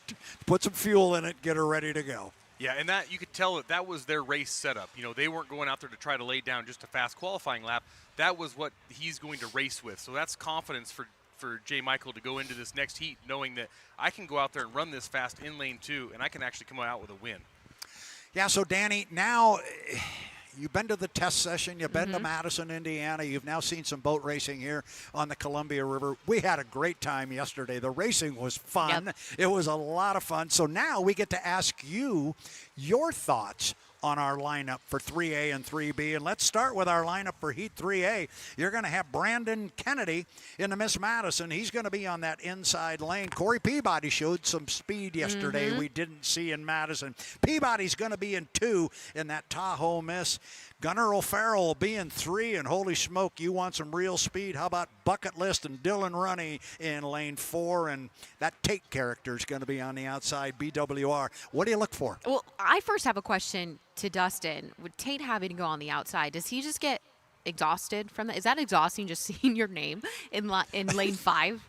All weekend? Yeah, and he knows how far out there that really is, especially in a 5-boat heat. I mean, you're all the way on the outer markers, and that's a tough place to be, and he just keeps being out there. But I don't think anyone's going to feel sorry for him right now because he's got a real fast race boat, and if somebody can pull it off on the outside, it's going to be Andrew Tate. Yeah, and I don't think it's just, that he sees his name out there on the outside. It's the fact that it's on the whiteboard down there written in a permanent marker on the outside. They're not erased. He just seems to be out there all day. day long, but he's a cagey veteran. And as I like to say, in this particular setup and the way they choose their lanes, he earned that lane. He earned it. And because he had the most points in that heat, and then he gets to choose last. So he earned being out there. And I think the problem for Andrew Tate being on the outside right there is that boat that's just inside of him, because it's not like he's going to be able to just get right by Dylan and move to the inside and have a great easy heat. Dylan Runne is fast. That boat is incredibly fast, and Dylan's going to try to win this heat also. So Andrew Tate is going to have to run the guts out of it just to get by Dylan to hopefully get to one of those inside lanes, or he's going to be out there the entire time. Talking with U40, it was really just getting their crew acclimated with each other, you know, mostly an entirely new crew, and kind of saw that play out in Madison, and now it's all kind of coming together here. So that 3A heat is going to be fantastic. And just seeing who jumped the gun yesterday, it truly is anyone's race. You never know. And I think that makes it so exciting. It truly is exciting. And Andrew, being on the outside, he's got to be on the line. He can't be 2 or 3 ticks back. We saw what happened to Jamie Nilsen in his second heat yesterday. He was a couple of ticks late, and oh boy, was he behind the 8 ball. By the time they got down to turn 1, he was dead last, and he was dead last coming out of the corner. And he worked his tail off to get a 3rd place finish, and that's what happens. All right. So 3B, you got Bernard, who looked good this morning, running in lane 1. Bernard's happy down there in that Graham Trucking number 12. And the man with the big smile, J. Michael Kelly, driving a Maverick. He's in 2. Jamie Nilsen. We got some intel here from Dustin this morning. He was talking with the team. They've had a leak in that boat. And every time they set it in the water, it just slowly leaks, and they haven't been able to find it. But I was going to say, what do we think about that? But by the time they go out and race it, they've got an extra 200 pounds that's moving around in that. But they found it. Oh, They found it, and they got it plugged. So, and we know the FLAV-R-PAC is very, very fast. It's been running like a rocket. And then I think you know this boat, that red, white, and blue one, that Jimmy Shane ride. That is a good heat. Yeah. I think 3B is maybe a little ahead of 3A in terms of entertainment level, possibly. That's my thought right there. Those are really fast boats. Those are very fast boats, and that's our pit reporter, the one who's down there talking. She's in the middle of all the stuff. Dustin and I are relying on you to tell us what's going on down there. So, are you having? My best. But now I got to ask my favorite question: are you having a good time? Yeah, down there? When I see boat racing, I'm having a great time. When we're not waiting for boats, I'm having a great time. Okay, so I guess what we're going to do is we're going to go back to yesterday, and I hope we're not going to queue up the end of Heat 1A, but here comes Heat 1A, and you'll see how close the start was, and we knew we had boats across because we're 5, 4, 3, 2, 1 mark, and the clock is not at 0 until the zeros are gone, and it's all dashes. So we knew we had a couple of jumpers out there. And as soon as, boy, look at them go through the corner. Everybody holding their lane, got tight in there. And I think, is that Bernard down there that got wet? Yeah, I think it was. Yeah, that was Jeff.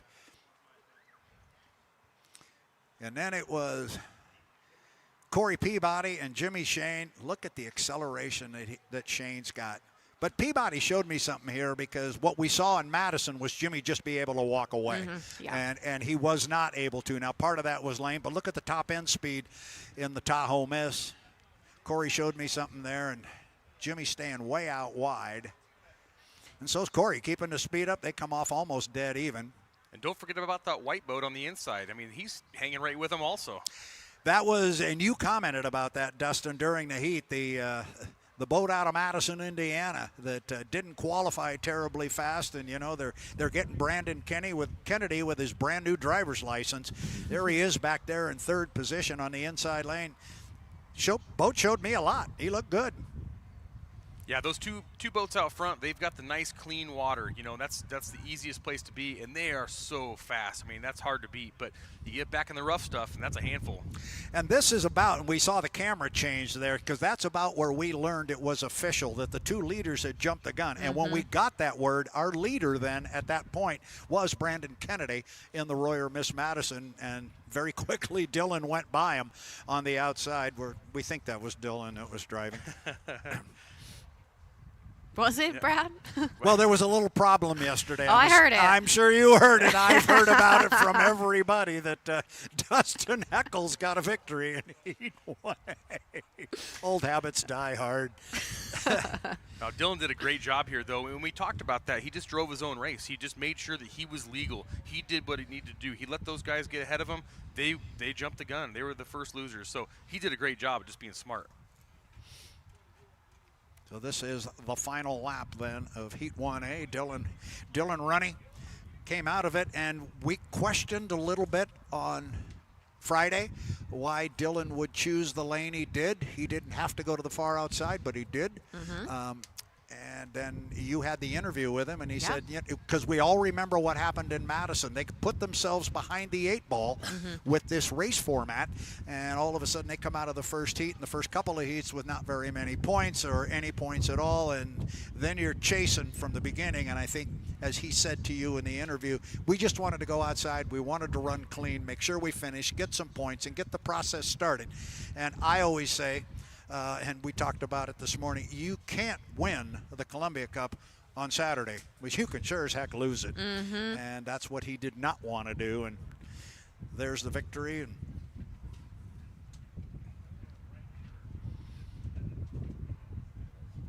that's a proud group of crew members, I'm sure. When you went back to the dock to talk to Dylan, I bet there was a lot of smiles down there because they've worked awful hard to get this thing running the way it is, and they've come a long ways from Madison. I think it's a toss-up between who's happier down on the docks this weekend, between bucket list or FLAV-R-PAC. Some people are injuring themselves. They're getting so excited. And two totally incredible teams that we just didn't get to see that in Madison. And like Brad said, they got a little behind. They started trying to dig themselves out, and it just didn't work out. But they started this weekend with a clean slate, and they could come out here and just show how much work they put into this stuff in the offseason. And this weekend, it's a good display. yeah, both of those two teams that you're mentioning there, they came out of Madison, Indiana with the tails between their legs. Now we're looking at Heat 1B, and this is when Jamie was, if there was any question, Jamie was showing a lot of top end. Look at him gobble up Andrew Tate with the top end speed. And I think when you watch this heat that we're going to see here, when they come off the corner, Jamie's in good position there. He's going to come off with the lead. They're not losing that boat in lane one. And then it's Andrew's acceleration off the corner. You see it really well when they come off down the bottom end. This is coming off the top end to complete the lap. But when they come off the bottom end of the race course, you'll see they're very close together. And Andrew gobbles up Jamie every time. But as they get further down the backstretch, you see the top end speed of the FLAV-R-PAC just take over. You can actually see it there. He came up and actually went by Andrew. But watch when they come off the corner. And watch the exit here, because the 11 holds the exit tight, and that keeps J. Michael honest on the inside. Now look at Andrew come on the outside. There's the acceleration off the exit pin. And now it stops. Now they're running the same. And now here comes Jamie. And we could really see that. That actually was the, look at that view. Putting that drone right down on the water and have them come, look at it, fly the boat. Jamie just had an outstanding boat ride there. Yeah, what a race. This is what we love to see, and this is why we do it.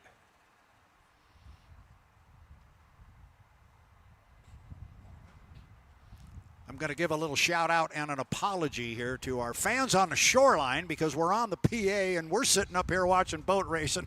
Unfortunately for you fans, you can't see it. We're taking a look back at yesterday's action here on the Columbia River. But you still have the best seat in the house. Trust me, watching this stuff live, it's 10 times better than watching it on a monitor. But we're watching some incredible racing from yesterday, and it was J. Michael Kelly, it was Jamie Nilsen, and it was Andrew Tate putting on a whale of a show. And do not count out this FLAV-R-PAC. And with the smile on J. Michael Kelly's face, he found the sweet spot when he was out there. He's a happy guy. We know Corey's quick, so this is going to be a whale of a Columbia Cup. Yeah, the conditions are staying just absolute perfect out here, and I mean, all of these drivers, we keep going back to the points thing, but everyone needs all the points they can get, because we only have 5 boats on the front row, and there's a lot of fast boats here. So you're going to have some crazy fast boats sitting on the trailer during this final, and the front row is going to be incredible. It is indeed. So there was the finish of Heat 1B. Again, we have, it's 9:36 at 10 a.m. We have Heat 3A. The Madison, the Tahoe Miss, Spirit of 76, Bucket List Racing, and BWR, or as I like to say, Inside Out, Kennedy, Peabody, O'Farrell, Runne, and Tate. Going to be fun. So are we cutting you loose here? You got to get down that away there, back to your new home. Got to make that 1 mile trek down there. Yeah, you just run down there. I just run. No, I run the of course entire. you I've been running by foot back and forth all weekend, you guys. There's been no golf cart. Okay, I'm not buying that. I'm not buying that at all, Rogers. I may be old, but I'm not stupid. So anyway, I thank you for coming up here thank you and guys. joining us. This is good. It's you guys nice. get to just be here, not in the elements, and chilling with this nice breeze on your face. Let me explain something to you. It's rough. It's really rough. I know you both have earned this. No, for 29 years, I was on that dock that you're on. I know, I you will earned it. trade you in a heartbeat. You earned it. I will trade you in a heartbeat, and I will love go this down. era You for can you. stand here in the cushy. I will go walk that dock. It's the best place on the planet. Just come down. We'll get another mic down there. I would love to do it. If that guy down there on our right will cut me let's loose. pick and choose a heat sometime during the season. You guys can switch spots. Love it. Oh, I would love let to me do call that. a heat. Let's do it. We could do it in, maybe we do it in San Diego because we'll be right close to each other. It'll be an easy swap. Perfect. Let's Yeah, do it. if things work out well, you've been talking about That's right. what you'll eventually do in like 20 years when you retire, Brad. 20. Jeez, 20. He's hurting me. We better do this in Wow. the next 2 weeks. Yeah. Just to make sure I'm still around. Oh, my God. Anyway, Danny, thanks for everything you're Thanks, doing. guys. Your interviews are outstanding. Now, get down there. Get All to right. work. We See need ya. you. All right, Danny Rogers signing off. She's going to. Those of you that are on the road and the Paul Parrish Road, there's a young lady going to be running right down the middle of the road. Give her some room. She's good. I like having her around. Oh, she's great. She is doing a terrific job, and she's learning the sport very quickly, and she's building rapport with the players and those who are involved with the sport. And we are very fortunate to have one Danny Rogers on our broadcast team, and it sounds like I may get my opportunity to walk a dock before this year's over. And when you say everyone that sees her running down there, I hope you mean in the golf cart. To get No, out I'm of the way talking her because- running down there. Here she goes. She's stretching up here now. She's, getting ready to go, making sure the makeup's perfect. There we go. All right. So why don't we take a couple of minutes right now? We're 20 minutes to 10. We're 20 minutes away from Heat 3A, the Madison, Tahoe Miss, Spirit of 76, Bucket List, and BWR Racing. That is Brandon Kennedy, Corey Peabody, Gunnar O'Farrell, Dylan Runne, Andrew Tate. For Danny Rogers, Dustin Eccles, this is Brad Luce saying, don't go away. We are 20 minutes away from Heat 3A at the 2026 Apollo Columbia Cup. We'll be right back.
Back on the start-finish line tower, Brad Luce, along with Dustin Eccles at the 2026 Apollo Columbia Cup.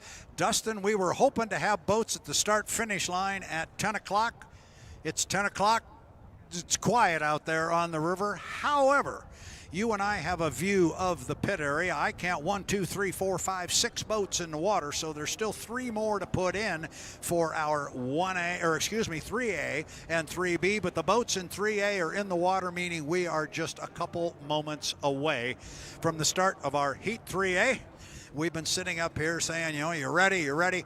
I know you're ready, but let's get this Sunday, day 3 of 3, let's get it started. Yeah, absolutely. And I love that view right now, looking at the dock and just looking at everybody unhooking the boats off the slings. The cranes are putting boats in as we speak, and drivers are coming down the walkways. So we're just a few minutes away, and look at all that, the fast boats right there in that line. It's just absolutely perfect. And for those of you who know our boats real well, if you look to the right of the boats at the dock, you'll see 3 boats on the trailer. You'll see the U-27 on the left there, the Miss Apollo.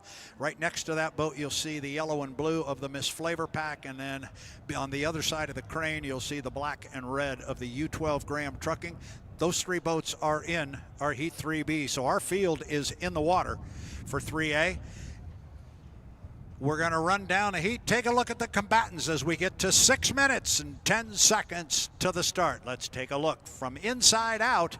Ooh, on that inside lane, our newly qualified driver, Brandon Kennedy. And you like him, Dustin Eccles. I do. Full of talent. He's got some confidence. This is looking good. He will be in lane number 1. Lane 2, I love this look from Corey. That is a game face if I've ever seen one. He's really focused. Yeah, Corey says, you know, this is his race course. He doesn't lose here, so he's got a ton of confidence also heading into this Sunday final day. And how about this guy?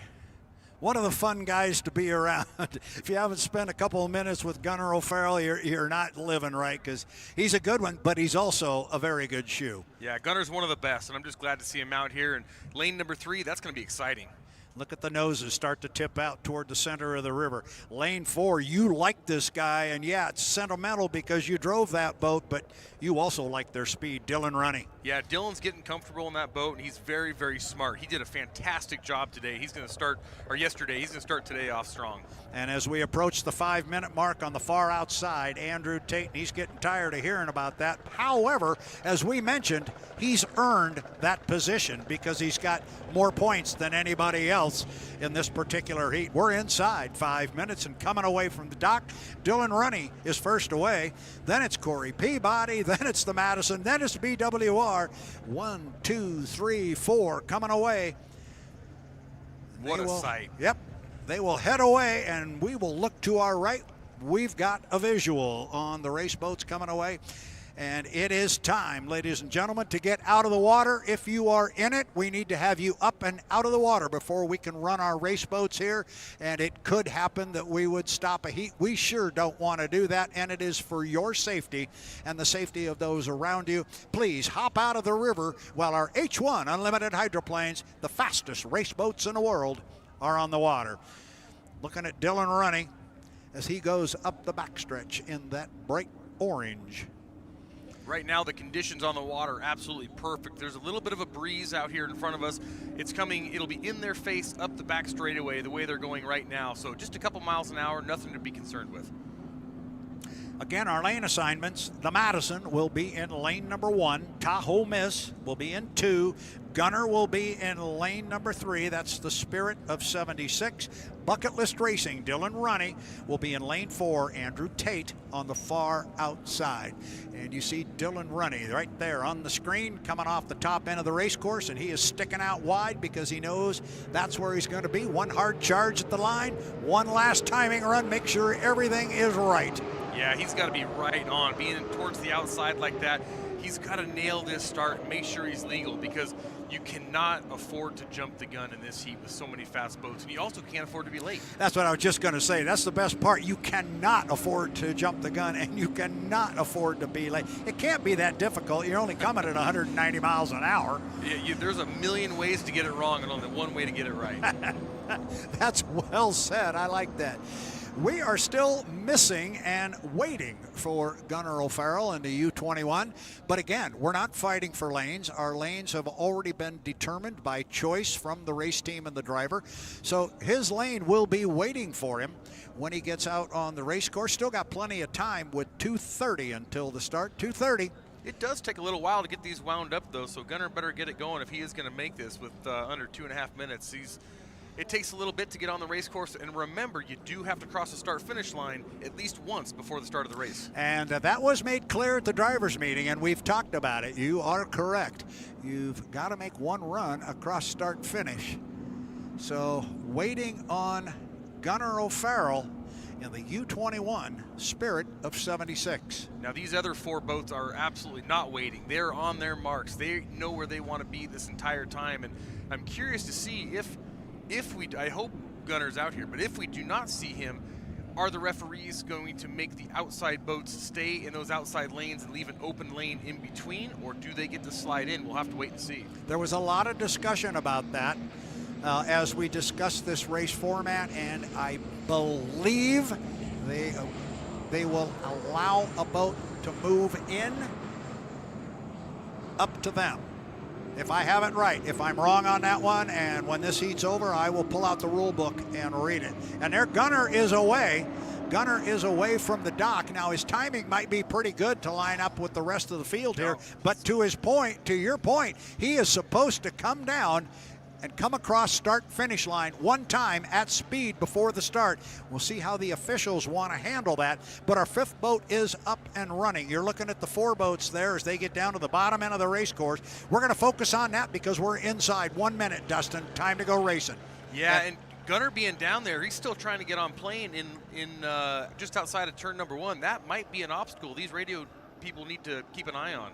Yeah, they will radio the drivers on the race course and let them know where he is down there. They will also be, now he's up and running now, so he's going to put his foot in it and try and come up and catch up with the field. He is supposed to slot in lane number 3. Keep in mind, there's going to be some weird rollers down there in turn 1. As these guys come down and take this start this fast, there's going to be some rough water from Gunnar getting on plane. Our 4 boats up front are lined up quite well. You see the speed on the outside. You see Bucket List Racing and Andrew Tate leading the field up there. Lane 3 is wide open right now. And now coming off the top end of the race course, looking at 7 seconds. It's time to go. And we've got 4 lined up beautifully. We are 2 seconds, 1 second. Mark, it's a legal start for sure. Andrew Tate on the far outside. He broke the clock, but everybody was side by side. This is going to be good in lane 1. They're going to get down there together. What a shot. Dead even. Tate slightly ahead, but Bucket List not far behind. On the buoys, though, the Madison boat, he's doing a great job of keeping it on the pins. And Corey Peabody, he comes off in a great line. He is in 2nd place to Andrew Tate. Madison is sitting in there in 4th place because on the far outside, or in lane number 3, it is Bucket List Racing and Dylan Runne. It's a good run up the backstretch. Look at the top end speed out of Corey Peabody. Man, Peabody has that thing hauling. I mean, he's moving. In the tunnel, though, the U40, Dylan Runne doing a great job. Tate sliding a little wide on the outside, but Peabody taking over the lead now. I think Tate's got to go wide. I think they're telling him he's got to make sure he's clear of Dylan Runne as he flies the boat. But Peabody is really showing speed here. Runne's starting to drop back a little bit. We're going to have to keep an eye on Tate, see if he moves over on Dylan. But down to the lower end of the race course, who's going to get down there first? Corey Peabody, Dustin. Yeah, Peabody's there. Looks like Tate's going to move over on the 40. Looks like he might have had overlap, but now Tate can tighten it up just on Corey's outside hip. Let's see if he can run him down on the outside. This is going to be a fast one. Yeah, there's the acceleration that we talked about earlier from Andrew Tate. You see the white nose. Now, has Corey got top end on him? Can he gobble him back up? This is quite a boat race up the backstretch, about 2 boat lengths apart, and here comes Corey one more time. Top end of the race course. They hang it on the hook, and you're right, Dustin.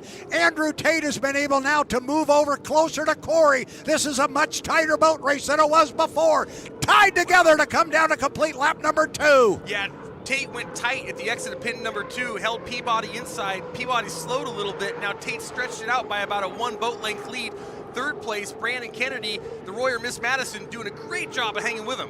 One of the things you need to watch out here is Gunnar O'Farrell is making a move on Dylan Runne up at the top end of the race course, but we'll go back to our leaders. It is still Andrew Tate on the outside, but it's only a couple of boat lengths on Peabody. They are on lap number 3 as they come down the backstretch. There's a good acceleration out of a U1, the BWR Racing and Andrew Tate. Peabody not giving up on the inside though. No.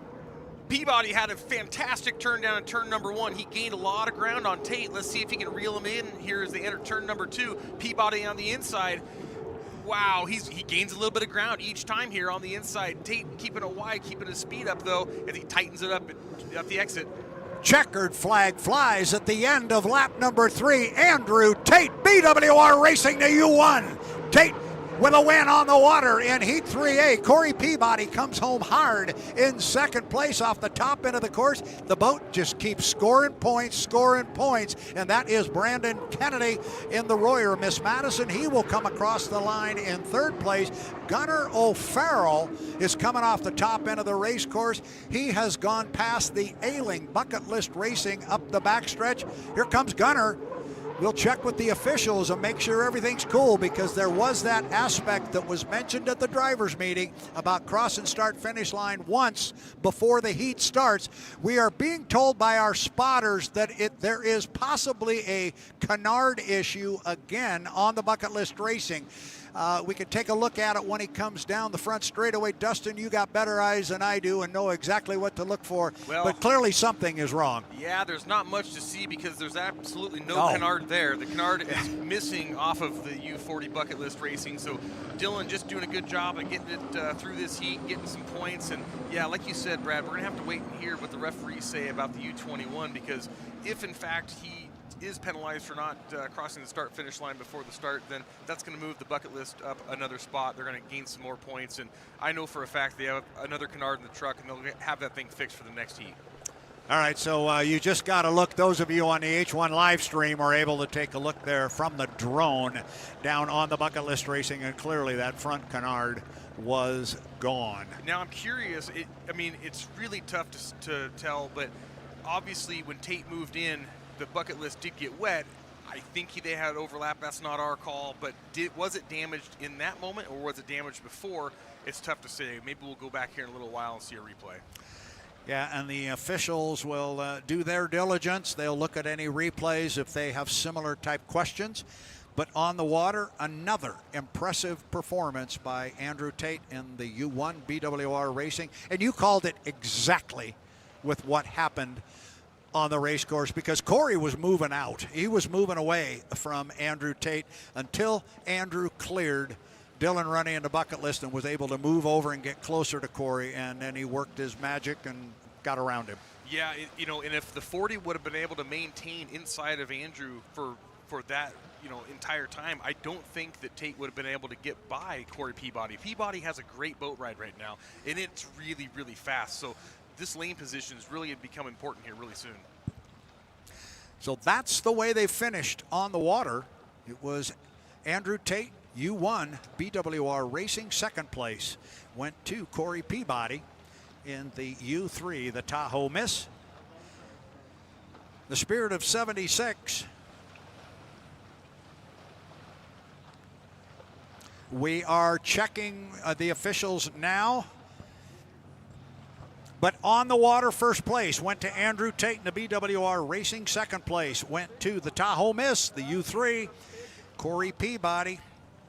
Points. U6 Madison, the Royer Madison pickup, at least on the water and unofficially, 225 third place points. They're just quietly throwing a few more points in the closet. And Brad, it's looking really good. That boat is really, really fast. And Brandon's doing a fantastic job inside there. He wants to stay off the radar, but pretty soon these teams are going to take notice of that guy. They're going to go, don't forget that white one. It's pretty quick. Fourth place went to the Spirit of 76 and Gunnar O'Farrell on the water, and unfortunately Dylan Runne, U40 Bucket List Racing, with a canard issue. He unfortunately came home in fifth. But that's all unofficial. We'll see how it shakes out.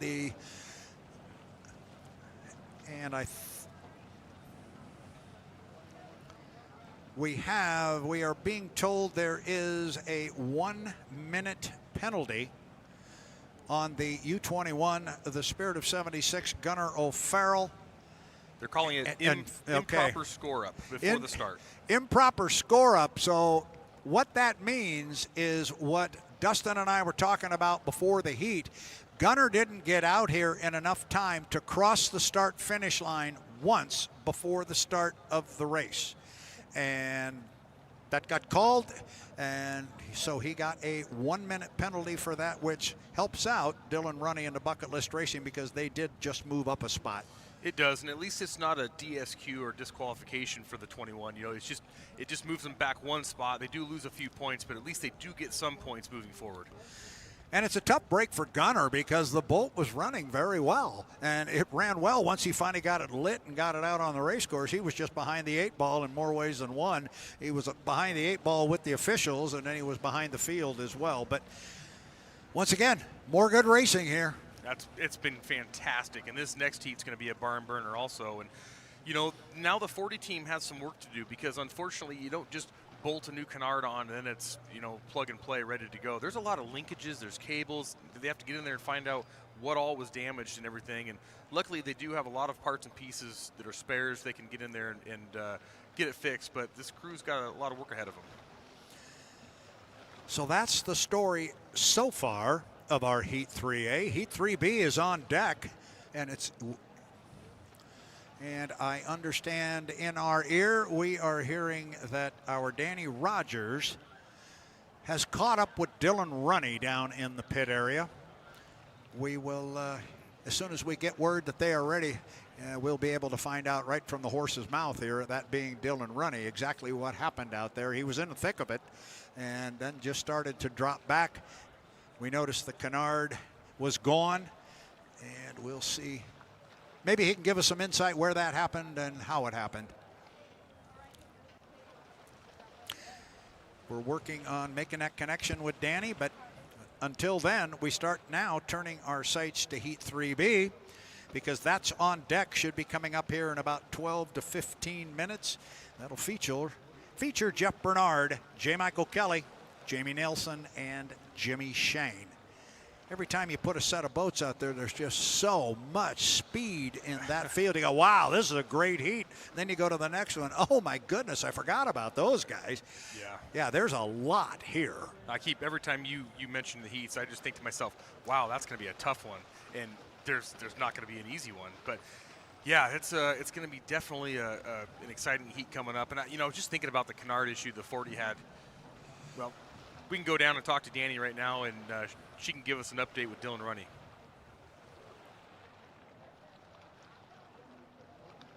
Dylan, as you came back to the docks, we saw a missing canard. What was your point of view on that? Yeah, bad spot. A couple boats coming together, running hard out front. We were about 3 boat lengths back. Kind of the rooster tail, and that's the result of it. So wish there was a little bit more room in there, but it is what it is. Where do you go from here? Can that be fixed in time?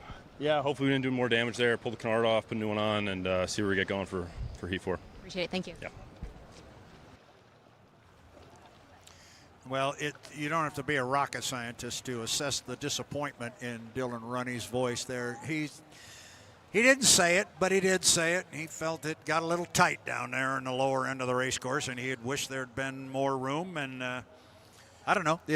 Nothing's official yet, so the officials upstairs could be looking at that sort of thing. But I think the important part for us as fans is they hope they can get it fixed and get back in the water for Heat 4. Well, and, the racer in me wanted that camera angle to stay right there for about another 20 seconds because as they lift the boat up out of the water, I want to see if that canard hit any of the undercarriage, on its way exiting the boat because they don't just fall off and sink. It goes through and it can hit the rudder, it can hit the propeller and everything. So they're not going to know the full extent of the damage until they actually get that boat up out of the water onto the trailer and we can see, if there is any other damage. So I really hope for that team that it's going to be an easy fix. And I believe we are being told that Danny is now standing by with Andrew Tate, the apparent winner on the water of our Heat 3A. Danny, take it away. Andrew, how much does a clean start matter when you've got Corey Peabody on the inside giving you a run for your money this entire time? Yeah, I think I was a little bit late compared to yesterday on that one, but I don't think I'm going to really beat the one we had yesterday. So we'll take it. If you're the first boat there, it makes the rest of the race a lot easier, and especially when you're on the outside. So good start to the day. What kind of challenge did you have on the outside, knowing the boats that were on the inner lanes? Oh, well, we've run 3 heats now, and we've run 9 qualifying laps. There's not really much time to relax. You know, you got the pedal in the metal the whole time, and really having to drive hard. But it's part of the game that we're playing here, and we're doing all right. Appreciate it. Thank you. Yeah, thank you. Well, I was hoping that maybe you were going to get your look at the underside there of the bucket list racing, but it's still sitting in the water. They haven't yet brought it out, but maybe we'll have our pit camera guys down there see if they can't get a look at the bottom of the bucket list. But Andrew Tate, interesting comment there. Yeah, we've run 3 heats of competition and we've run 9 qualifying laps. Translation, 3 hard laps, 3 different heats. Yeah, and you know, running with that mindset of having every single lap, you know, every corner, every straightaway really matter like it does, it's exhausting for a driver because at the end of the day, you don't have anything. Here's a good shot of the bucket list right now. We're looking at the damage to the canard, and looks from to my point of view that the hardware stuff is still there, so that's a good sign. They can hopefully unbolt all that, and the important stuff is under the deck. So that looks intact. That's a good sign. But, you know, Andrew having that mindset of, you know, 9 qualification laps, basically he's running as hard as that boat will run every second it's on the water, and that's exhausting for a driver, and it's also really hard on the boat. So this crew's got to work really hard to keep that thing together. Yeah, I really hope for that team that the canard came off clean and didn't take out any of the running gear. I know that they have some different rudders in the trailer, in the truck, and of course Kelly has propellers and stuff, but they're running some really good stuff, so you don't want to see anything get damaged. Had the canard wing, as you say, it goes down, it doesn't just automatically miss everything. You got the boat and the propeller and the rudder and everything that's got to go over the top of it. Had the canard hit the propeller, it would have, I would assume, done some damage to the propeller. If that was the case, I would assume Dylan would have felt it. It's tough yes, to say. no? Well, I mean, not necessarily. These boats, there's a lot of vibrations and a lot of you know, different things going on in the boat, and a lot of times, you know, you can get a mark on a propeller, you can have some scuff marks and stuff, and you can go back and you can. They call it massaging a propeller, but basically you take a soft pad and you go in there and you fix any imperfections, and that's very, very important because with these propellers, if there's a ding in it or any nicks in there, that's what start to crack. And we've all seen the effects of what happens when a propeller fails. Basically, it's like a bomb going off at the back of the boat, and it tears the entire back of the boat apart. So it might have a ding in it. It might have, you know, some small blemishes in there, and if it does, then it needs to be repaired before they can run that again. So even if it just has a scratch, they're going to have to put a different propeller on for this next heat, if that's the case.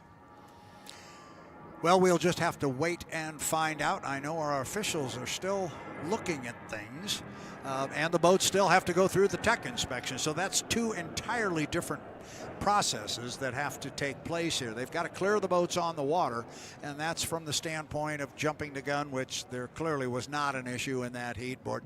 Any lane encroachment, veering out, veering in, that sort of thing, the officials will do that up here on the start-finish line, but then there is the technical team down in the tech truck, our Seth Parshall down there. He will take the black boxes and read the data, make sure everything is good there with regards to the N2 shaft speed and the fuel flow to the boat. If all of that is good and you get thumbs up from the officials in the tech truck, then we can start making things official. But right now, everything still remains unofficial. The only thing that is clearly official that I'm aware of, Dustin Eccles, was Heat 3A was another really good one. Absolutely. Yeah, what a barn burner. And there we go. We just got part of the equation. There are no calls on the water. Now, need to explain what that is. We were just talking about it. Nobody jumped the gun. Nobody veered in. The lane was there in the eyes of the officials. The lane was there for Dylan Runne. Yeah, and basically what that comes down to is, and we've spoke about this in other classes, but you can get wet. You know, this is a water sport, and it can still be legal overlap, and sometimes it's a gray area. It's very questionable, and I've been in that position to where I'm watching, you know, the walls close in on me, and I'm watching two boats in front of me start to move over, and I'm thinking, I'm here, and they barely have overlap, and you're going to get really, really wet. And when you have 2 tons of water in the air, you know, at 190 miles an hour, it's going to do some damage. So, unfortunately, that was the result. And you see a canard damage, and hopefully nothing else is broken there. But in that situation, there's just no winners.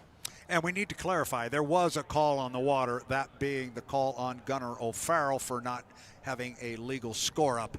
So when we say there was no calls on the water, that is actually an error. There was a call on the water. There was nothing else. So yes, the call on Gunnar not coming across start-finish line and scoring up properly before the start, that call does stand.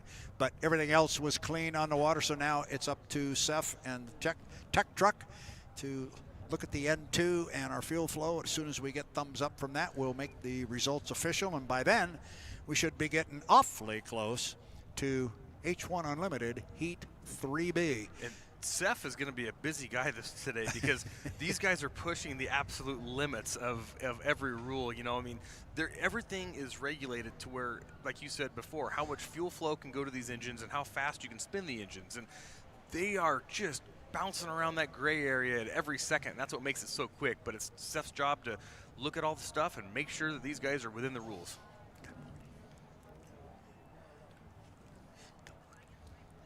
Yeah, we're coming up here really close on Heat 3B, and this is going to be another absolute barn burner.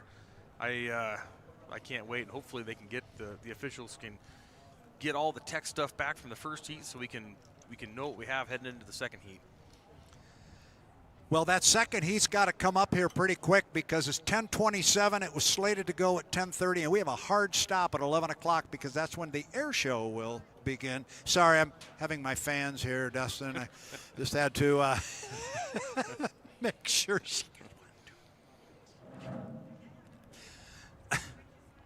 Brad's doing double duty up here, speaking with some fans while we're calling the race, while we have a brief break in the action, but we shouldn't have a break for very much longer, like you said.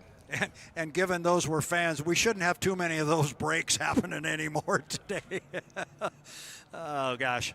But it's always great when H1 Unlimited fans are around, and we love them because I think you know, Dustin, my feeling on this whole thing. And, yes, I'm a part of, on a very serious note, I'm part of the H1 Board of Directors. And I was brought in initially basically to be that voice of the fan, because at the end of the day, you drove, you were a part of the team, you know all that good. I'm a fan. And people ask me, why do you do it? You've been doing it for a lot of years. Why do you continue to do it? The honest answer, it's like any other job, it's the people. I love the people within the H1 family. But beyond that, I get a pit pass. And I'm a fan. I get to get close to the boats, and I get to watch racing. And so it's very important to me, the fan, and I've always said, you and I talked earlier about the volunteers and the rescue personnel and all the people that it takes to put on an event of this magnitude. But the most important people here, the fans on the beach, because you know what? If they don't show up, guess what? We don't do this anymore. 100% right. They are the important one. H1 recognizes that, and that's my job. That's on the board of directors. I'm to talk for the fan.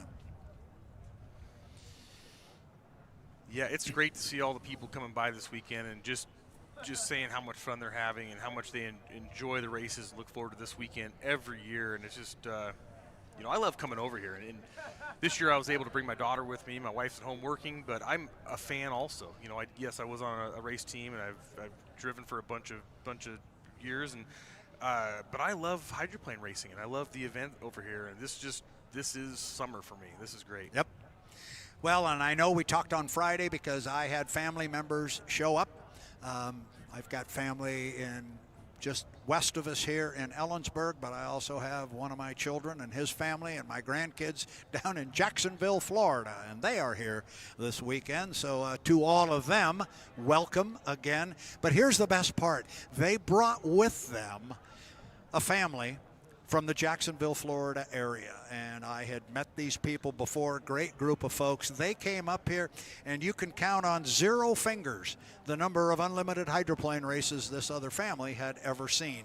And last night before I went to bed, I got a text from my son, said they went bonkers over what they saw yesterday, and they just loved it. They were excited. They thought it was very cool. And my simple response to my son was, thank you. I'm glad they had a good time. And because of that, I will sleep very good tonight, because there you go. You got a new fan. If you can come and see this once, and if we can put on a good show like we have been here, you get the hook set in you somewhere along the way. And if it doesn't happen, it doesn't happen. But I think once you see it and you have an appreciation for just how fast these guys are going, it's pretty cool stuff. Oh, absolutely. And there's so many different ways to get involved with boat racing at all different levels. Obviously, we are lucky enough this weekend and in front of us to see the Unlimited Hydroplane Racing group. It's like the pinnacle of hydroplane racing. But we also had the NAMBA Nationals, the RC boats over here on the pond right behind us, and you just had that view of the Apollo, the U-27 boat,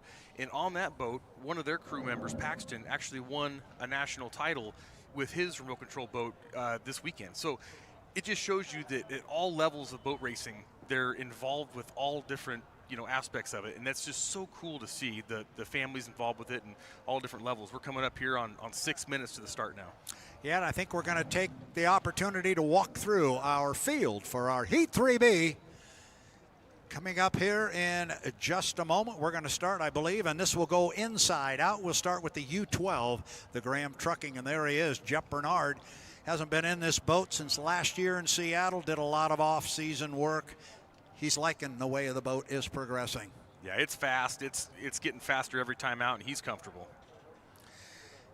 And the guy with the very big smile earlier this morning, and J. Michael Kelly in the U00, the Maverick, and I said it earlier, they found a sweet spot in that boat this morning. Yep, that missing speed has been found, so this is going to be a good heat for him. How about, speaking of speed, how about this one? Jamie Nilsen, there he is. He's got his game face on. He's never had an unlimited hydroplane underneath him that goes as fast as this one does. He's looking to make some noise here in Heat 3B. Jamie Nilsen in the Miss FLAV-R-PAC. And then on the outside, the guy that needs no introduction, Captain America. You gotta like that red, white, and blue suit there with the star on the chest. Jimmy Shane, young man. He's made quite an impression after 4 years being away. He's really been driving well. As I said on Friday, the dude hasn't lost a step. No, not in any stretch of the imagination. He's doing a great job, and I don't think anyone that knows Jimmy, they had no doubts of him just picking up where he left off. This one should be good. Inside out, Jeff Bernard, J. Michael Kelly, Jamie Nilsen, Jimmy Shane. That's the Graham Trucking on the inside. You're looking at the boat right there on the screen. Mavericks in 2, FLAV-R-PAC in 3, and a Miss Apollo on the outside. There you go. Boats out on the race course. Jamie Nilsen away from the dock on the right side of the screen. Fans look across the river, and you will see the first boat up the backstretch. That'll be Jeff Bernard behind him. You will see J. Michael Kelly in the Maverick. He just went underneath the drone there, and we've got 1, 2, 3, 4. We've got them all. All 4 of our boats. Look at that incredible shot there of the beautiful Tri-Cities and the beautiful blue water of the Columbia River. Looks pretty darn nice here, Mr. Eccles. This is as good as it gets right now in front of us. Perfect. This temperature is perfect for these engines. I mean, this is going to be a fast heat. I just can't wait to see. The 27 is going to have their work cut out for them because there's some fast boats in this one. Yeah, there certainly is. You saw Jeff Bernard come across start-finish line. That's what we would call a legal score-up. Fans here on the beach. Next boat, U00. That's the Maverick and J. Michael Kelly. That's a legal score-up, and here comes Jamie Nilsen, and he'll wave at the officials and say, I'm here. Mark me down. I'm ready to go. Flying the boat. Jamie, he wanted to just check that timing mark because he was a little bit tardy yesterday, and he doesn't want to do that again. And now running underneath the drone and right across, start and finish in front of our fans here on the beach. U27, Miss Apollo, and Jimmy Shane. I like where they're at right now, coming up on 2 minutes and 40 seconds. like I said earlier, they all have their own timing marks. That Jeff Bernard, the U12, I mean, one of the best starters in the business, and he's right where he wants to be. He's got the inside lane. Jeff is one of the best at securing it when it was fight for lanes, and he can make a start, and he can keep that boat in lane number 1. 2 minutes and 20 seconds, 2:20 until the start. It's Heat 3B of the 2026 Apollo Columbia Cup. Here's something we haven't seen much of. Jamie Nilsen going to cut the race course. He did so on the GP course, and that's the way the chief referee told him he wanted the teams to cut the course. So a totally legal maneuver there by Jamie Nilsen in the FLAV-R-PAC. So clearly that tells me he didn't like where he was. In fact, he's still not happy with it because he just cut the course again. Another legal maneuver. But he didn't like where he was because, remember, the lane has already been decided. He just wanted to get to the another point at a specific time. No, exactly. You know, he knows at a certain point, say a minute and 30 seconds, he wants to be at this point, or 1 minute, he wants to be at this point. You see Jamie cutting the course again. He's not where he wants to be. He's going to put that boat where it needs to be, though, and at a minute 20, he's just coming across the start-finish line here. And Jamie's going to be running this heat in lane number 3. 2 of our boats are coming off the bottom end of the race course already. And they will move slowly up the backstretch. You can see them there on the right side of the monitor. For those of you at home, that is Jeff Bernard and J. Michael Kelly now coming off the bottom end of the race course. The first boat off of the corner down there is Jimmy Shane in the Miss Apollo, and Jamie Nilsen has now pulled up very close to right behind Shane in the Apollo. He will line up inside of Jimmy. So it's going to be Bernard in 1, where he is. It's going to be Kelly in 2, exactly where he is. Then it's going to be Nilsen in 3, where he is. And on the outside, Jimmy Shane, and that's where he is. 30 seconds. You like where they are? I do. I think they're right on, and I think Jamie Nilsen's got the perfect idea. He's going to get a whole head of steam here and make a flying start in lane number 3. I like where he's at. 4 H1 Unlimited hydroplanes, the fastest race boats in the world, are going to come down to the start in 12 seconds. Off the corner, time to put the foot in it, guys, and here they come. We are inside 10 seconds. We are down to 5, 4, 3, 2, 1. Mark. Man, it's close, but I think it's good. I think it's good, and it was J. Michael Kelly to break the clock. Kelly from lane number 2. Down to the bottom end, Dustin. We've got a clean start. Dustin, who gets down there first? It's J. Michael Kelly. It lane is number Kelly. 2. He's out front. Jeff Bernard on his inside. The U11, Jamie Nilsen falling back just a little bit, but here comes Shane on the outside. Here comes Shane. He is on the far outside, but Kelly, look at him fly the boat. Kelly's got some acceleration out of that. Jimmy Shane did not run right by him with the acceleration, but now it's top end speed, and Kelly is showing a bunch of it. They are tied together, Dustin, up the backstretch. Shane's got overlap now. Shane can move into lane number 2, though, and hold J. Michael on the pins. J. Michael still running in lane number 2, making it a wide race course, but they're still deck to deck. This is outstanding racing here in Heat 3B of the Columbia Cup. It's J. Michael Kelly on the inside. Shane flying the 27 on the outside. Wow, he had a big smile on his face. We said he found the sweet spot. He found it, Dustin. They are absolute dead even. Looks like Shane has a little bit of top end, but J. Michael has the inside lane and the acceleration. He's controlling the race course, but look at how tight Jimmy Shane is to him on the outside. Oh, he's not giving him an extra foot. We saw Jimmy Shane's nose early. Now Kelly picks up the right side of the boat and flies it. Shane's gotten out on him by a boat length, but here comes Mike. Doesn't want to let him go. I love to say this line, Dustin, but it's true. This is as good as it gets in H1 Unlimited Racing. Shane, Kelly, top end 1-2. Right now, Jimmy Shane controls the race course on the outside. He can hold Mike right where he wants him, but now Mike he shoots ahead just a little bit. Look at the acceleration. The Maverick's got the acceleration, but Shane pulls slightly ahead on the outside now down the front straightaway.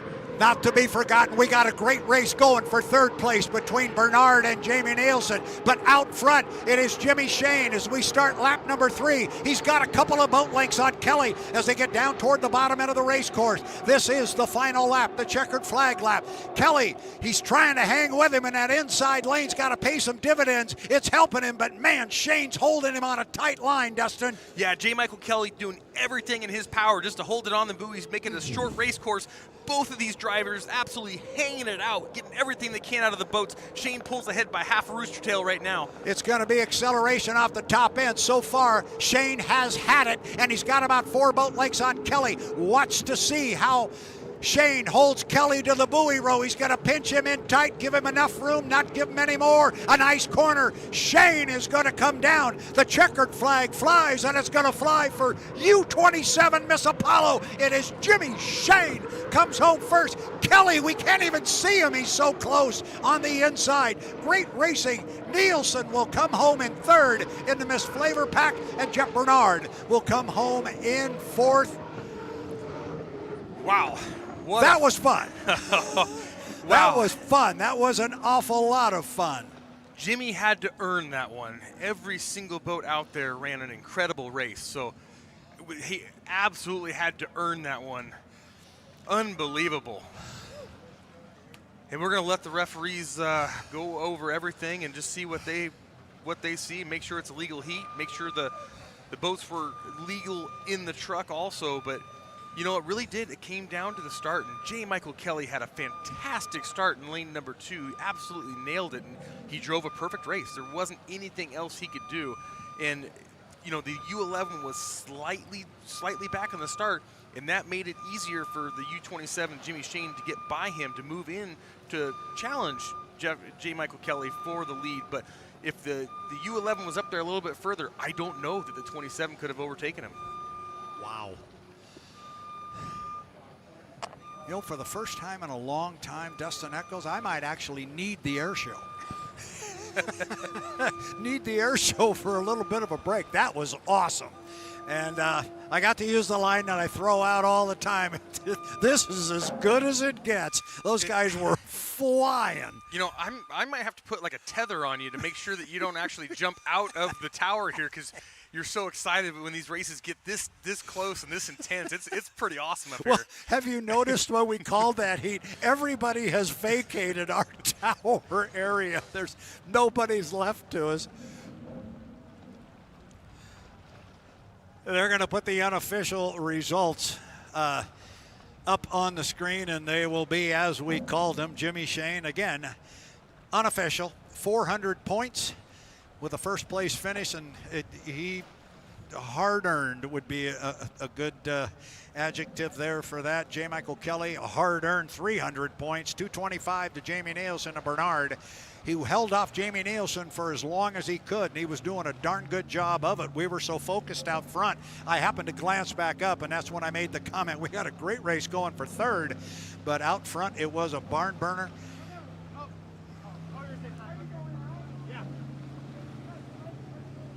And I think our Danny Rogers has caught up with a victorious, at least on the water so far, Jimmy Shane. Take it away, Danny. Jimmy, quite a first heat of the day for you. How much more difficult did these guys make it in that field? Yeah, I mean, starting from the outside, you know, we have a mindset. We know we got to be boogieing around the course to get around some of these guys, and that was way tighter than I expected to be.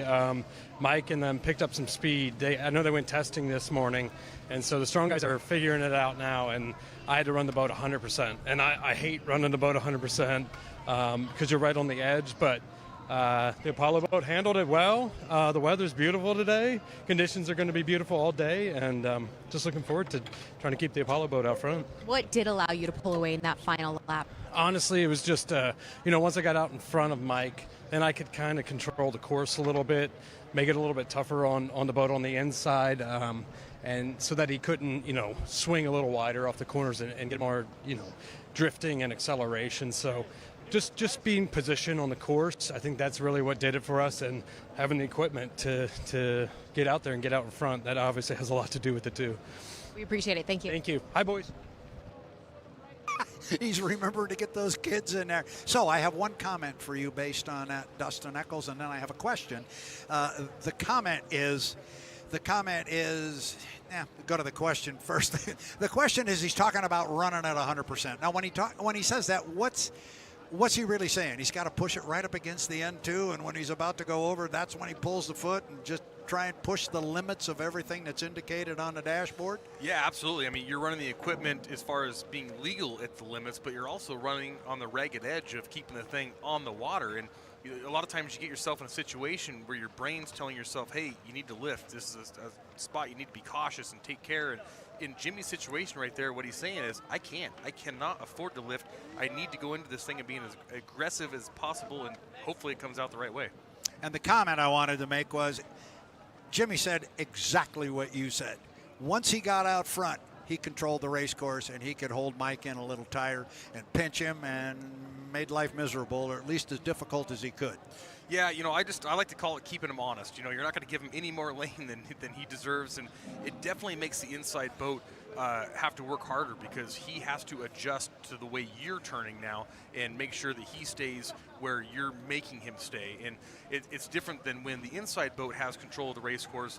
You know, the outside boat is blind. He can't see the buoys, he can't see the turns or anything, so basically he has to adjust off of the inside boat. So it's really, I mean, just a few feet can make a big difference.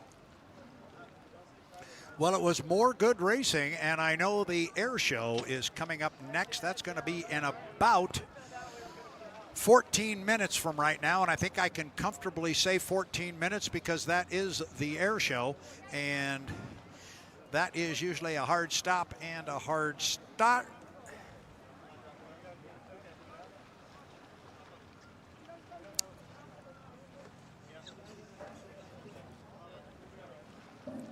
Seeing some of the personnel switch here and the air show move up into the tower, and the H1 officials still making sure everything's all good to go here.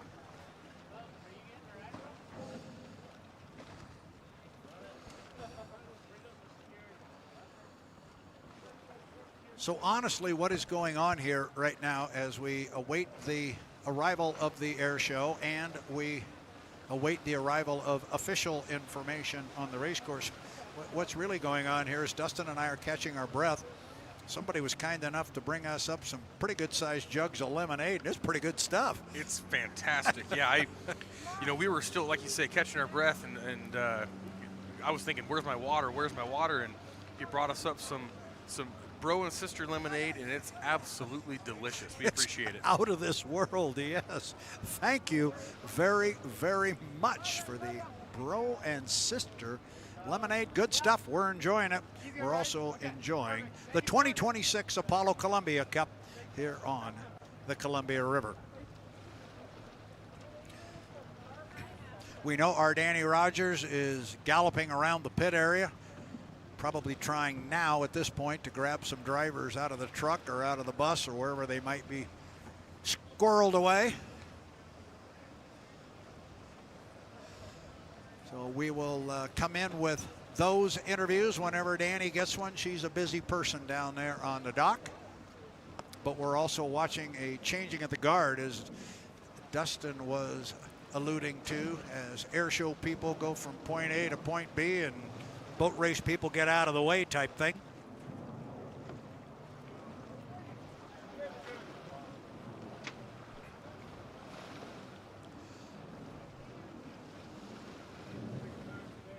I believe we have official results. This is from Heat 3A. I think we've got those, not 3B yet. They're still going through tech, but I think we've got the official results for 3A. Maybe we could toss that up on the screen.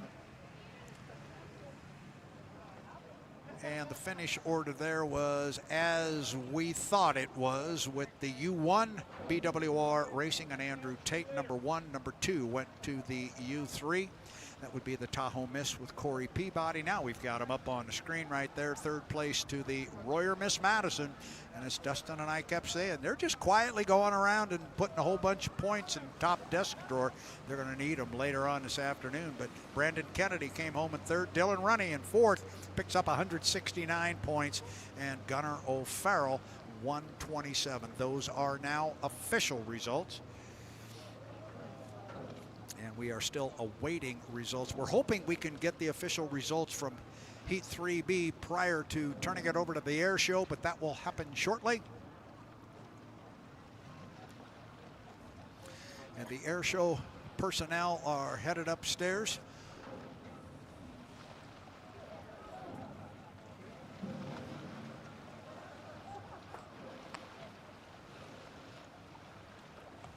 So I think what we will do here, Dustin, I think we will step away.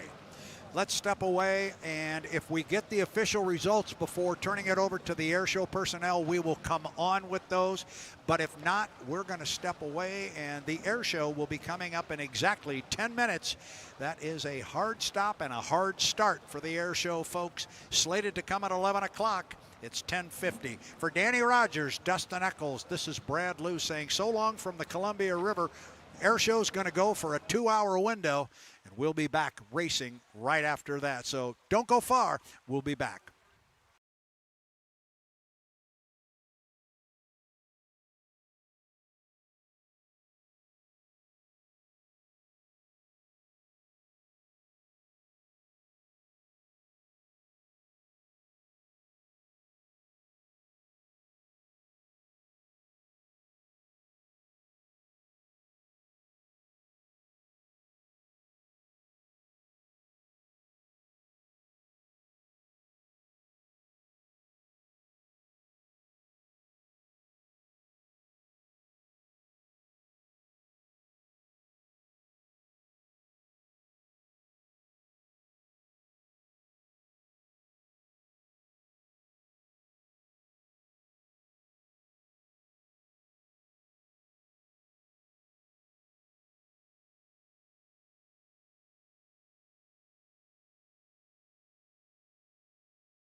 Hello, race fans. Very quickly here from the start-finish line tower, we are 2 minutes from the beginning of the air show at 11 o'clock. We are still awaiting official results from our Heat 3B.